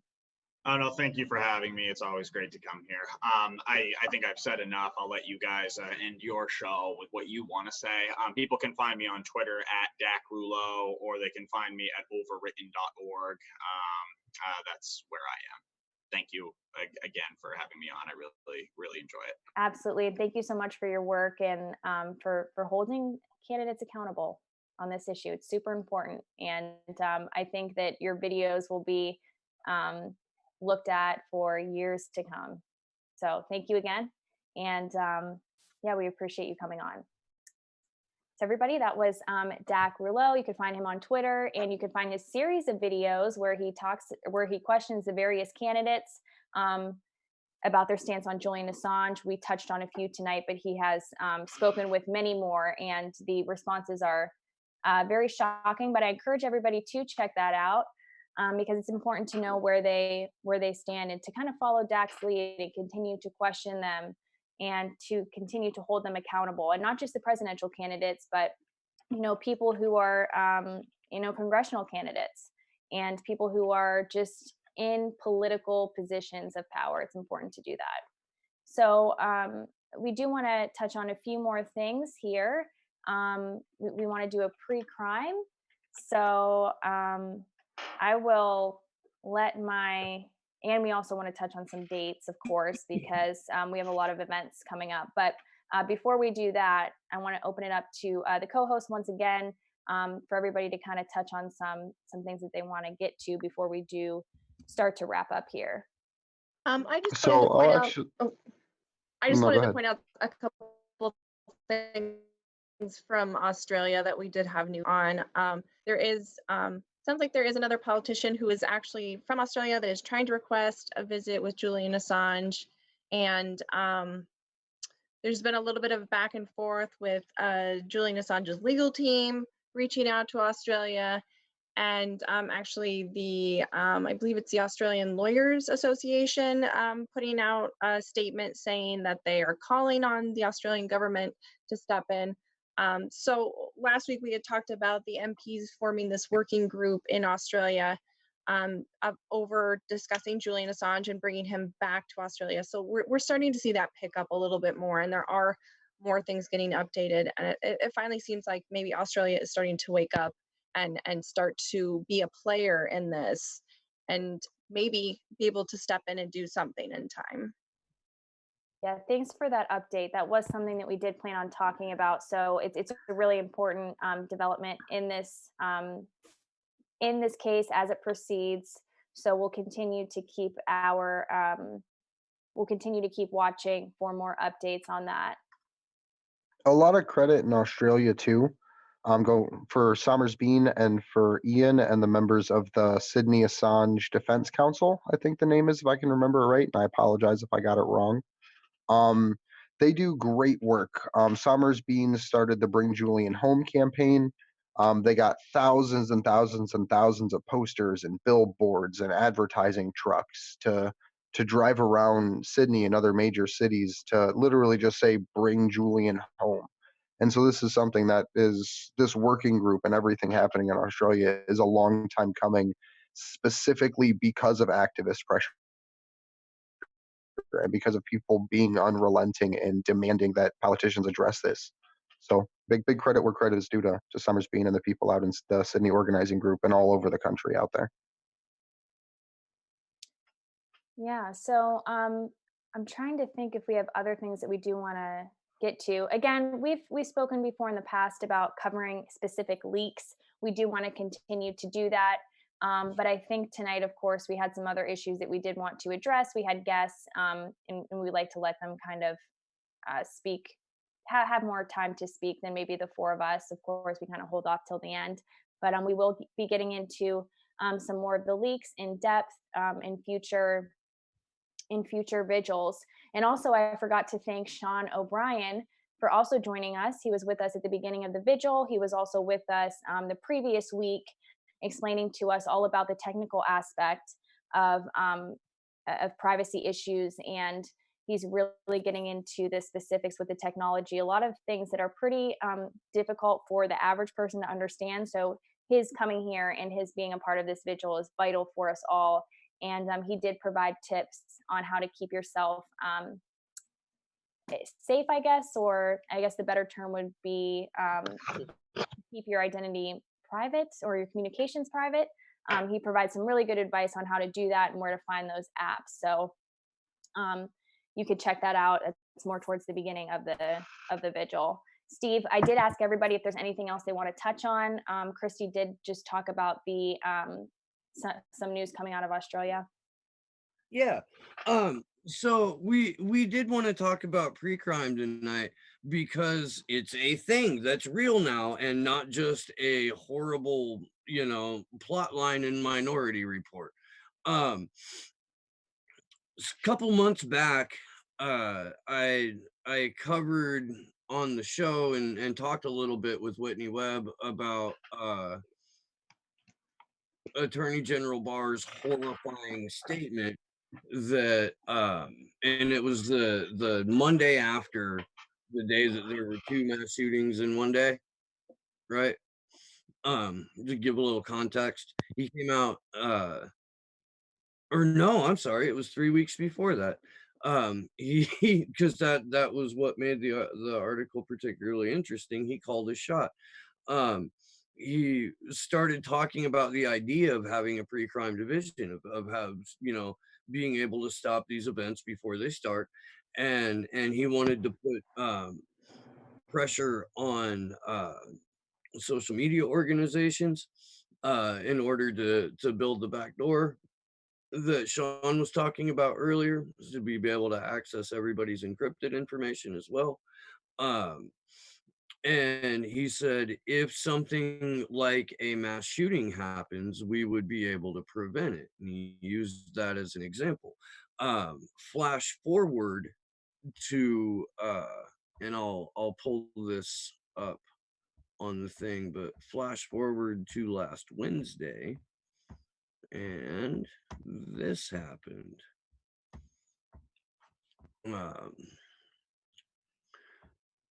U.S. Attorney General William Barr issued a memorandum to all U.S. attorneys, law enforcement agencies, and top-ranking Justice Department officials announcing the imminent implementation of a new national disruption and early engagement program aimed at detecting potential mass shooters before they commit any crime. I would like to get your reactions to that, and then I will come back to the share screen. So I just want to pair a point that Ron Paul made earlier while talking about this, and he said quite accurately that mass shooters in America kill less than 1,000 people a year, right?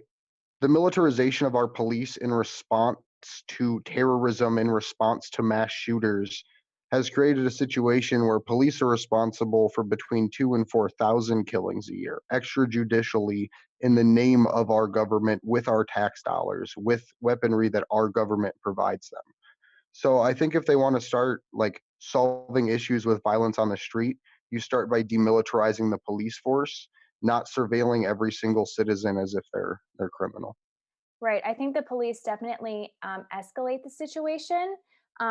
When their presence there, I think, causes greater tension. So I think it backfires. And maybe that's just for me personally. But I think, Andrew, when we were at a July or 4th of July event, there was like a bunch of police there because there was a recent shooting nearby. And the whole vibe of and feeling of everything, it was like, this seems kind of counterproductive because it does kind of heighten the tensions. Now, to go back Yeah. to the article, The I well, think this is to clarify that real quick about what you were just mentioning with that, in the city that I live in, the police said that a man at a gas station, in a car at a gas station, had a gun, and there were multiple officers with automatic weapons that opened fire as he stepped out of the vehicle when an officer yelled gun. There was initial reports that there were shots that got fired at an apartment building from him, but it later came out that he potentially didn't have a gun, that there was no there was no evidence that reinforced the fact that he did or didn't have a gun. So it was literally an officer that just yelled gun and got an innocent man killed. Yeah, thank you for So, clarifying that because yeah. yeah, And then thanks for because and that's a then at the really 4th of July event, there was escalated police security. There was tons and tons of armed guards there. It felt more like a military parade than a 4th of July celebration. right. But to go back to the article too, I think that these measures are being taken all under the guise to keep us safe. I really don't think that's the intention here at all. Um, I think that they're using that language to make people more accepting of these these types of laws and legislation to be passed. The language to me, and I'll go back to the article on the screen here, is nightmarish. Per the memorandum, Barr has directed the DOJ and the FBI to lead an effort to refine our ability to identify, assess, and engage potential mass shooters before they strike. The Attorney General further described the coming initiative, slated to be implemented early next year, as an efficient, effective, and programmatic strategy to disrupt individuals who are mobilizing towards violence by all lawful means. More specific information about the program is set to follow the recent memorandum, according to Barr, though it is unclear if that forthcoming information will be made public. And then he's specifically asking to get the best geeks in the house to go to a training conference at FBI headquarters where DOJ, FBI, and private sector partners will prepare for full implementation of the policy and will also be able to provide new ideas for inclusion in the program. Thoughts? I mean, it doesn't get more Orwell. Yeah, and we know that this is ineffective as well. But to people that aren't invested in this and that don't question things, this sounds completely acceptable. It sounds completely acceptable. So that's why it's important that people understand how this all works and what the true motives are behind that. And I kind of want to tie it into the 1 versus 5I campaign, because that is also very much related to this and this, surveillance and how they're trying to push legislation under the guise of keeping us safe, when in reality that's not at all the case. But again, to go back to my point that most people don't view it that way because they don't have the education. So people need to be educated, and that is part of the efforts with the 1 versus 5I campaign. So if you are interested in learning more about this and related issues as far as surveillance, I encourage everybody to check out those episodes on Susie Dawson's YouTube channel at Susie3D. It's held on Sunday evenings at 8 p.m. Eastern Standard Time. But again, that is where you could really find information that's very relative and related to the things that we're seeing try to be passed in the United States and in many parts of the world. Yeah, I think this just feels kind of like the Patriot Act 2.0, because 20 years ago we were worried about terrorist attacks, and now mass shootings are sort of the big hype word that we're worried about. And this just feels like another way to convince people to surveil us, to allow the government to continue surveilling us, and to really subdue the public's opinion on the invasion of our rights via surveillance. And it's something that most people aren't even aware of. Like, that's for as much flack as you can throw for the Edward Snowden interview on the Joe Rogan Experience. Like, there's so much that you can criticize and bring up about how he didn't mention Julian, and literally he wouldn't be in Russia to give that interview today if it wasn't for Julian Assange's assistance. But at the same time, it allowed for a non-inflammatory conversation about the fact that this is happening from the person that revealed that this is in fact happening. So I'm grateful for that part of the conversation anyways. But overall, it literally just is up to us to be able to get this word out to people, because it's no longer if you're on a list. It's how far up are you on a list, and how far up are the people that you know are on a list, and how far up are the people that you know, people that they know are on a list, because we know through the Snowden revelations that it is a two-step surveillance. So if they're watching me, they're also watching my friends and the friends of my friends and the people that they talk to. So it's not just this single, they're watching one person, they get to watch an entire community of people simply by one person being targeted. So I think that that's important to stress too. Yes. I agree. There's also the subject of parallel collection, which is illegal, but what it is it's a method of crime solving that starts with a conclusion and works its way back to find evidence relating to that conclusion. And it's something that the FBI is notorious for. And it's what they were trying to do with Russiagate. That's entirely what the Mueller report was based off of, was this parallel collection. When it proved nothing because there was nothing to prove. But there are just so many ways that the government has written into law how they can further erode our civil liberties. I want to go back to the article here real quick.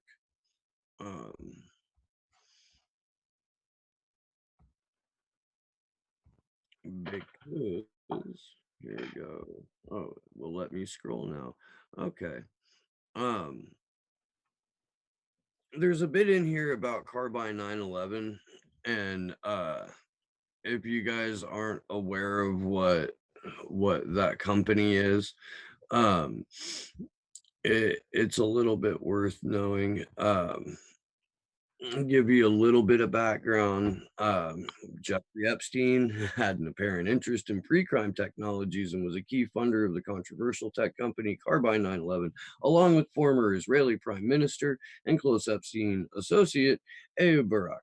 Carbine 911 is one of several Israeli companies that market their software products to the US as a means of reducing mass shootings and improving the response times of emergency service providers. These companies boast numerous and troubling connections to the governments and intelligence communities of both US and Israel.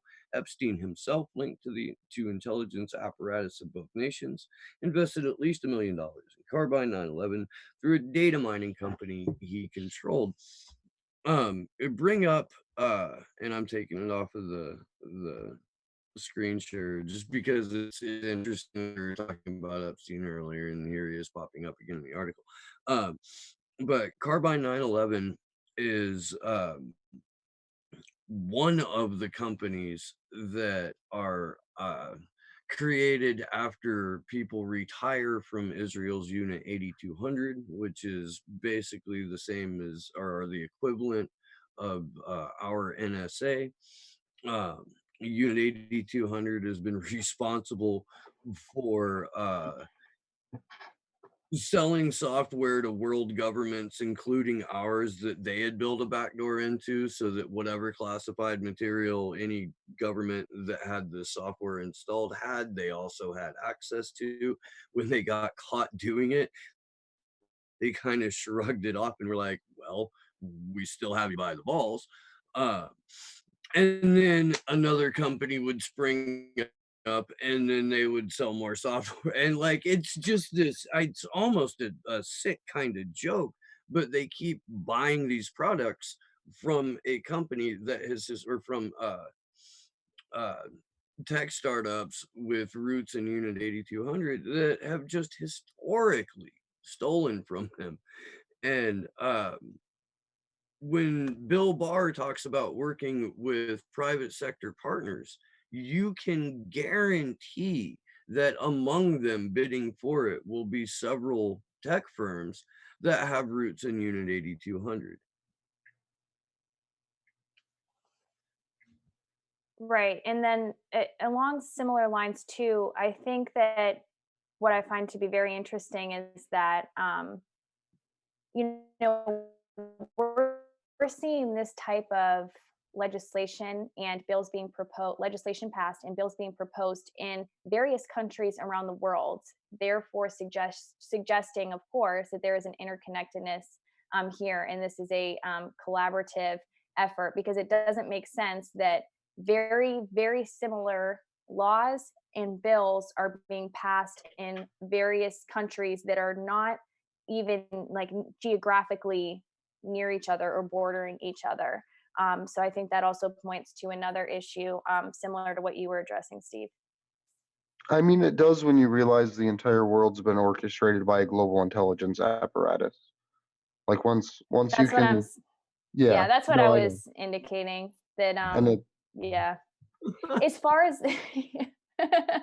as like, I far as actually have friends that, like, I'll send videos and explain stuff to them, and they're like, "How can you just like think that everything in the world is a conspiracy?" And I'm like, "I don't. Like, I just see stuff for the way that it is. Like, I've peeked behind the curtain, and there's no looking back." So when it comes to like globalization that we hear about, you know, all the time in the corporate media and people warning about it or at least talking about it, we're already there with the surveillance industry and with the spying industry and the intelligence communities. We are very much already there. And the prosecution of Julian Assange literally puts that like front and center. Like Ron Placone described it best when he called it an Orwellian execution. because it's a slow, drawn out process just to show everyone else that might want to do this. This is what you go through. And then they put systems in place to try to prevent people from doing that, because then to be the next person to drop the big leaks and stuff like that, you have to then be that much more technically inclined and that much more tech savvy to be able to get around their surveillance. And then it's just this cat and mouse game that eventually leads to nothing but literal dystopia.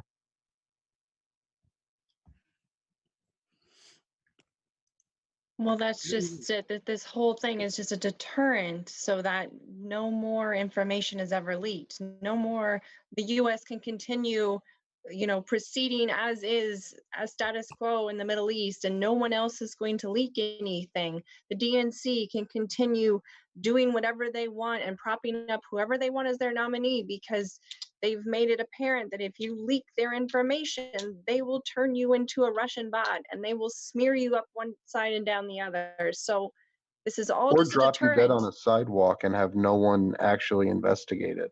Yeah. So we're nothing is changing, and like Pamela Anderson even called this out on The View, that none of these war criminals, none of these corruption issues are being solved. All we're seeing is just intimidation tactics to the people who want to expose us, who want to change the world, who want to make it a better place. Yeah, that's exactly right. And I think that was an example of a really well done interview on behalf of Pam's part, of course, not the co-hosts on The View.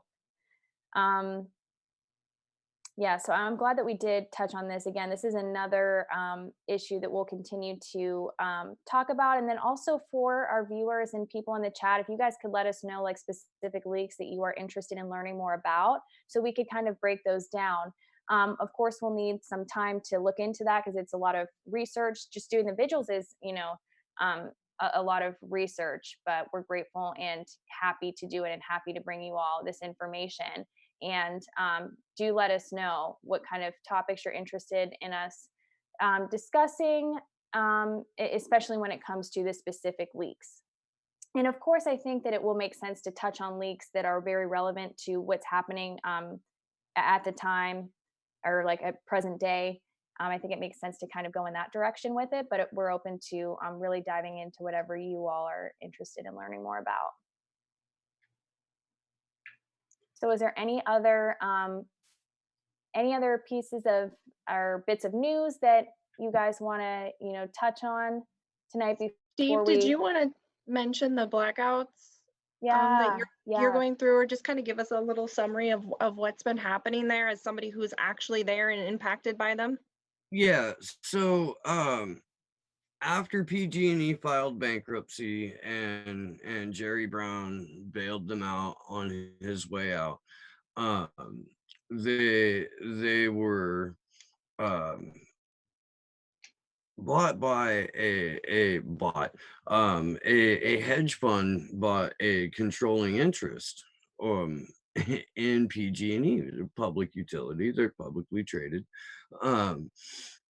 and PG&E has had failing infrastructure here for decades.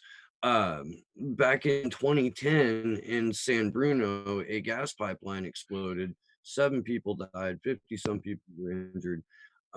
It like blew up the better part of a block. That's still being litigated in court.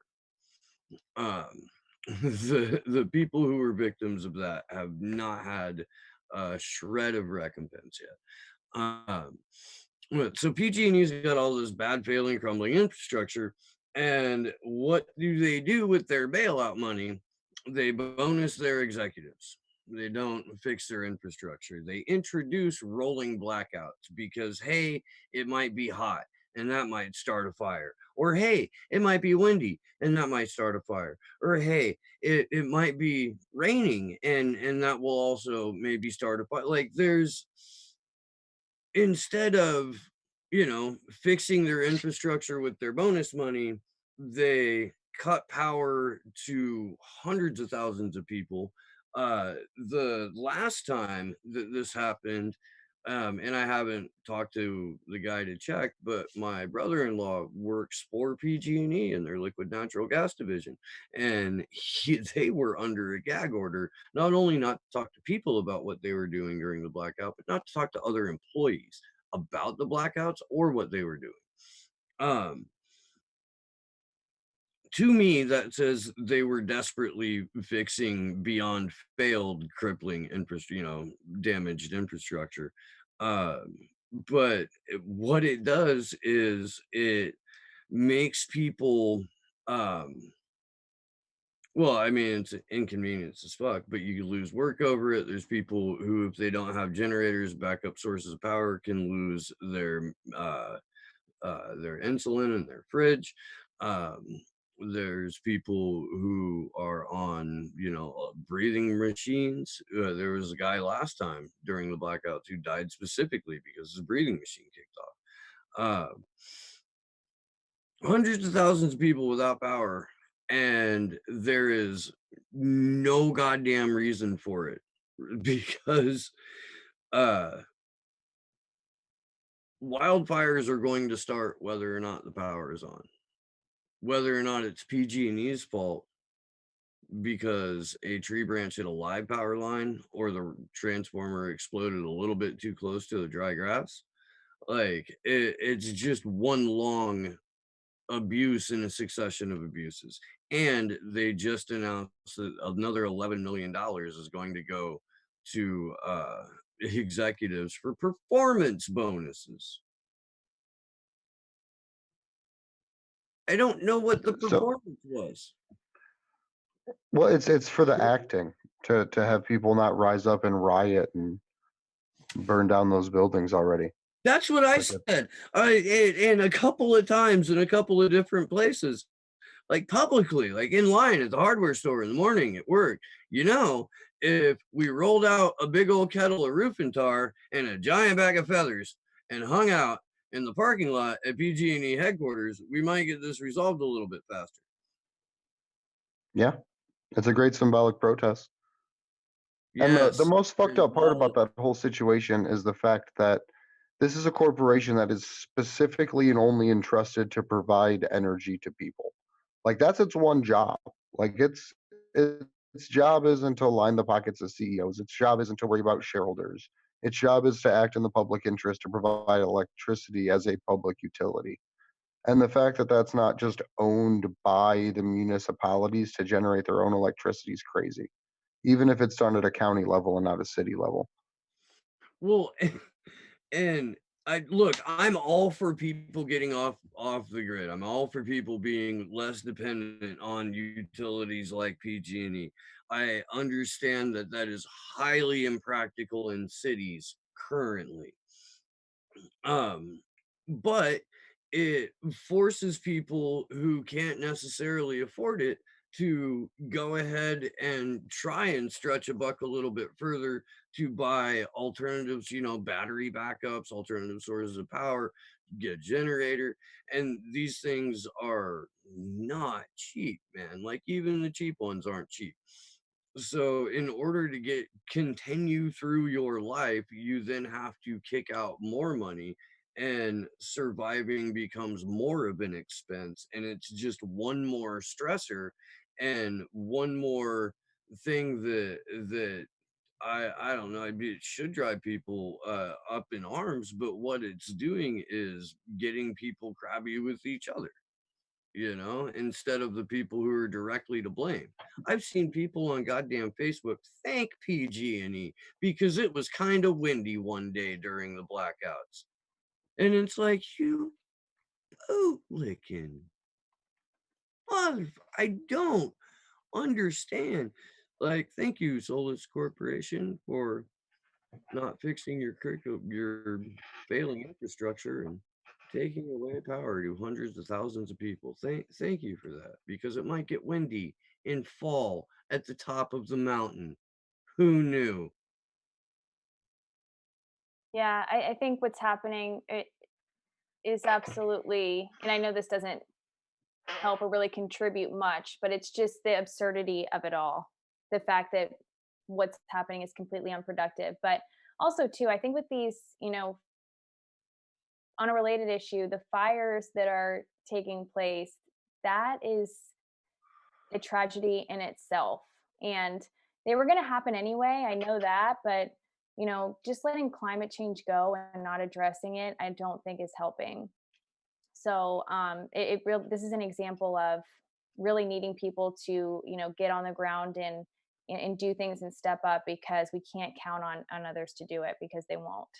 California has done fire prevention all wrong in its forests, and they have not done the prescribed burns that they should have done, and they've let undergrowth thrive, and it's gotten out of hand, and every year their budget gets slashed, and every year they're way more understaffed than they ever have been, and it just piles up and piles up and piles up. And then you have an utter failure of a public utility in PG&E who doesn't maintain their equipment and is often responsible for these fires.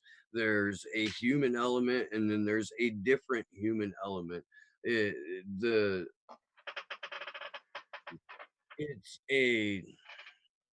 want to know my personal opinion, I believe it's a fucking pre-show for what is in Agenda 21.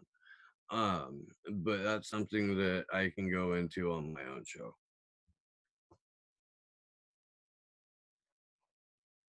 So wait, are you going to address it now? Oh, it's just it's a long and complicated thing, and we've been here for a little bit over 3 hours. It basically is more or less like climate apartheid and Okay. sacrifice zones and shit like that. All right. Are we ready to? People into cities and making people 100% dependent on a completely controlled environment within the confines of a city with even less rights than we already have. Okay. Well, we'll be watching out for that episode and promoting it on ActionForAssange in our own accounts, because that's definitely important and something I don't think anybody else has addressed. So there's plenty of people that have over the years. It's just not something that you don't hear a lot of people that do a horse race show bring it up, because it's a creepy subject. It's something they don't want to think about, and it takes away their ad revenue. Right. I don't have that. Okay. Well, yeah, I'm glad that you had, power today. So that worked out, because I know you're happy about it, and I know you were still searching for 2 places to look to potentially do this. I had 2 places on Okay. standby if I needed to be, if one wasn't working at one place, I could go a little bit further down the road, and wouldn't have had to go over the goddamn hill to Campbell again. Mhm. So yeah, no, I mean, I'm clearly committed, or should be committed, depending on how you look at it. So today, I think we're going to be wrapping it up. We do have some dates to get to. Christy, do you want to, before we kind of close out, Christy, do you want to let everybody know of some important dates that are going to be coming up so people can get involved in this fight for Julian Assange? So the biggest date that is coming up is November 5th, and that's the Million Mask Marches. They are happening all over the world. You can go to millionmaskmarchlocations.com.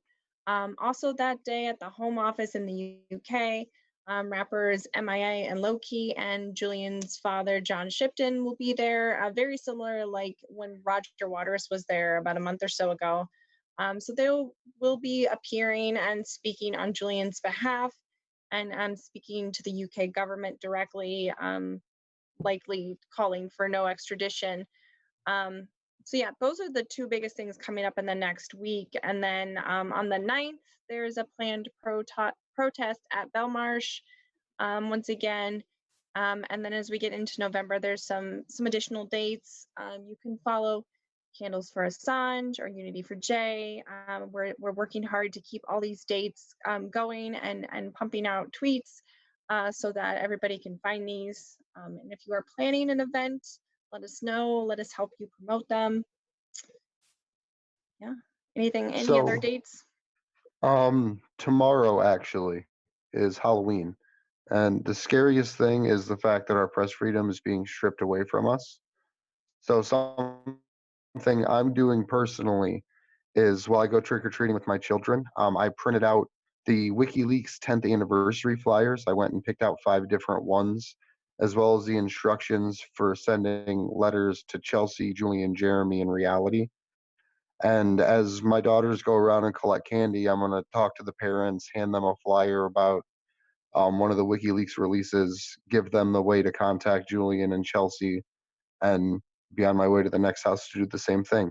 So events like Trick or Treat are great ways to build a sense of community, to get to know your neighbors, and to inform people about issues like this. Like they're literally designed for you to go door to door automatically. So all you have to do is hand someone a flyer that you can get printed for 9 cents at a UPS store and say, hey, I don't know if you know, but the scariest thing right now is the prosecution of Julian Assange and the fact that our free speech is going to be completely gone if he ends up in the United States.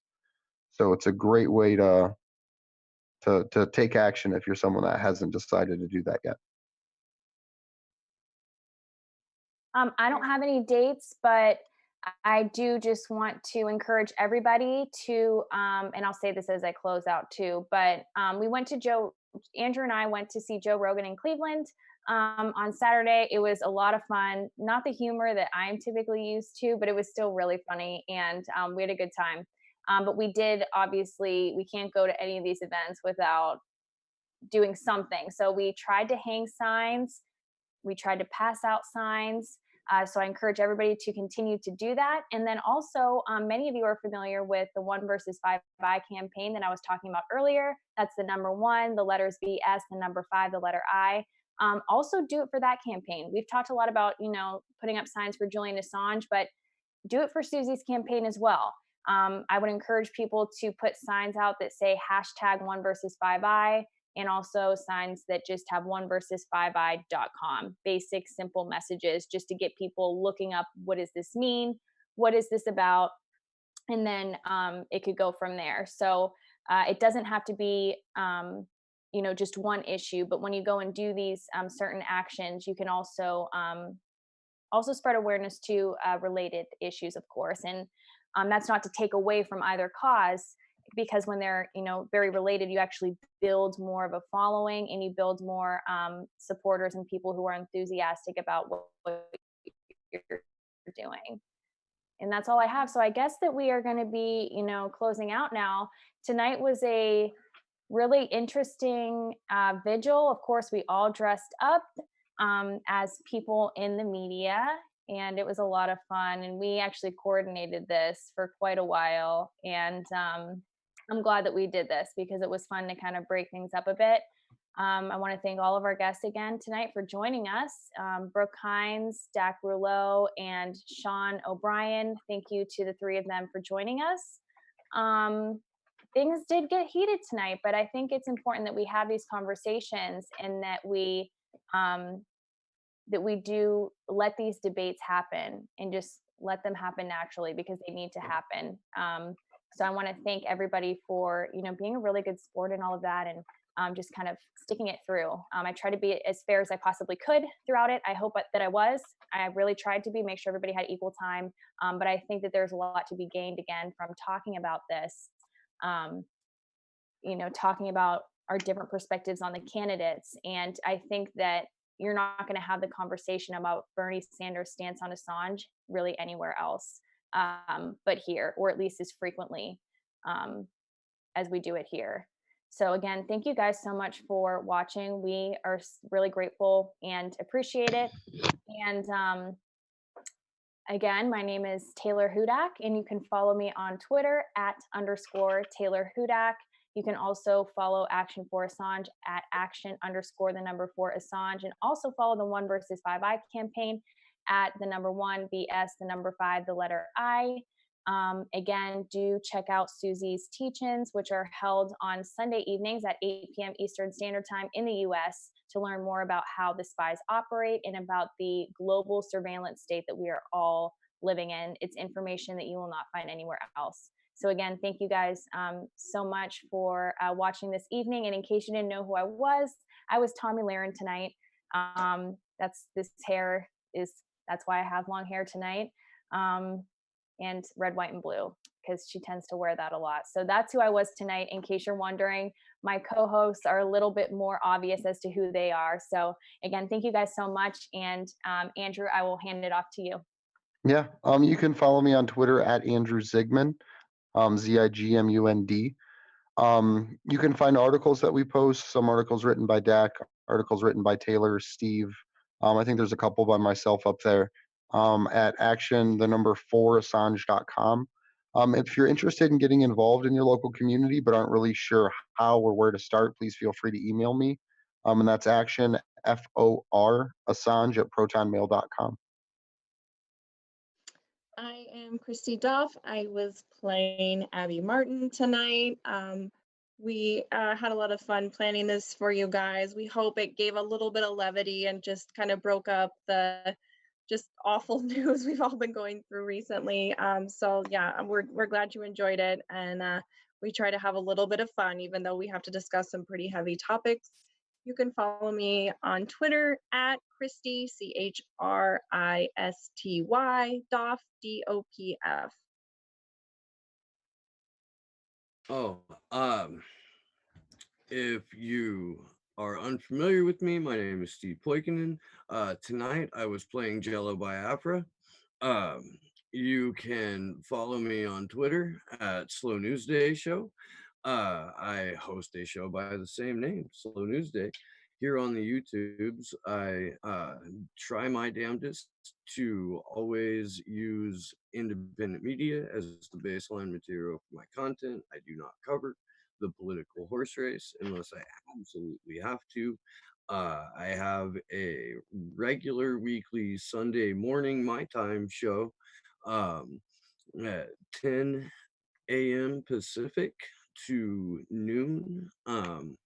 This Sunday, my guest will be Elizabeth Voss. I will be welcoming her back to the show. And they are always good conversations. So please come by for that if you can. Thank you very, very much to the chat crew and to my co-hosts. I love you all. Yeah, thank you for being a part of this with us. And I hope you have a safe and happy Halloween.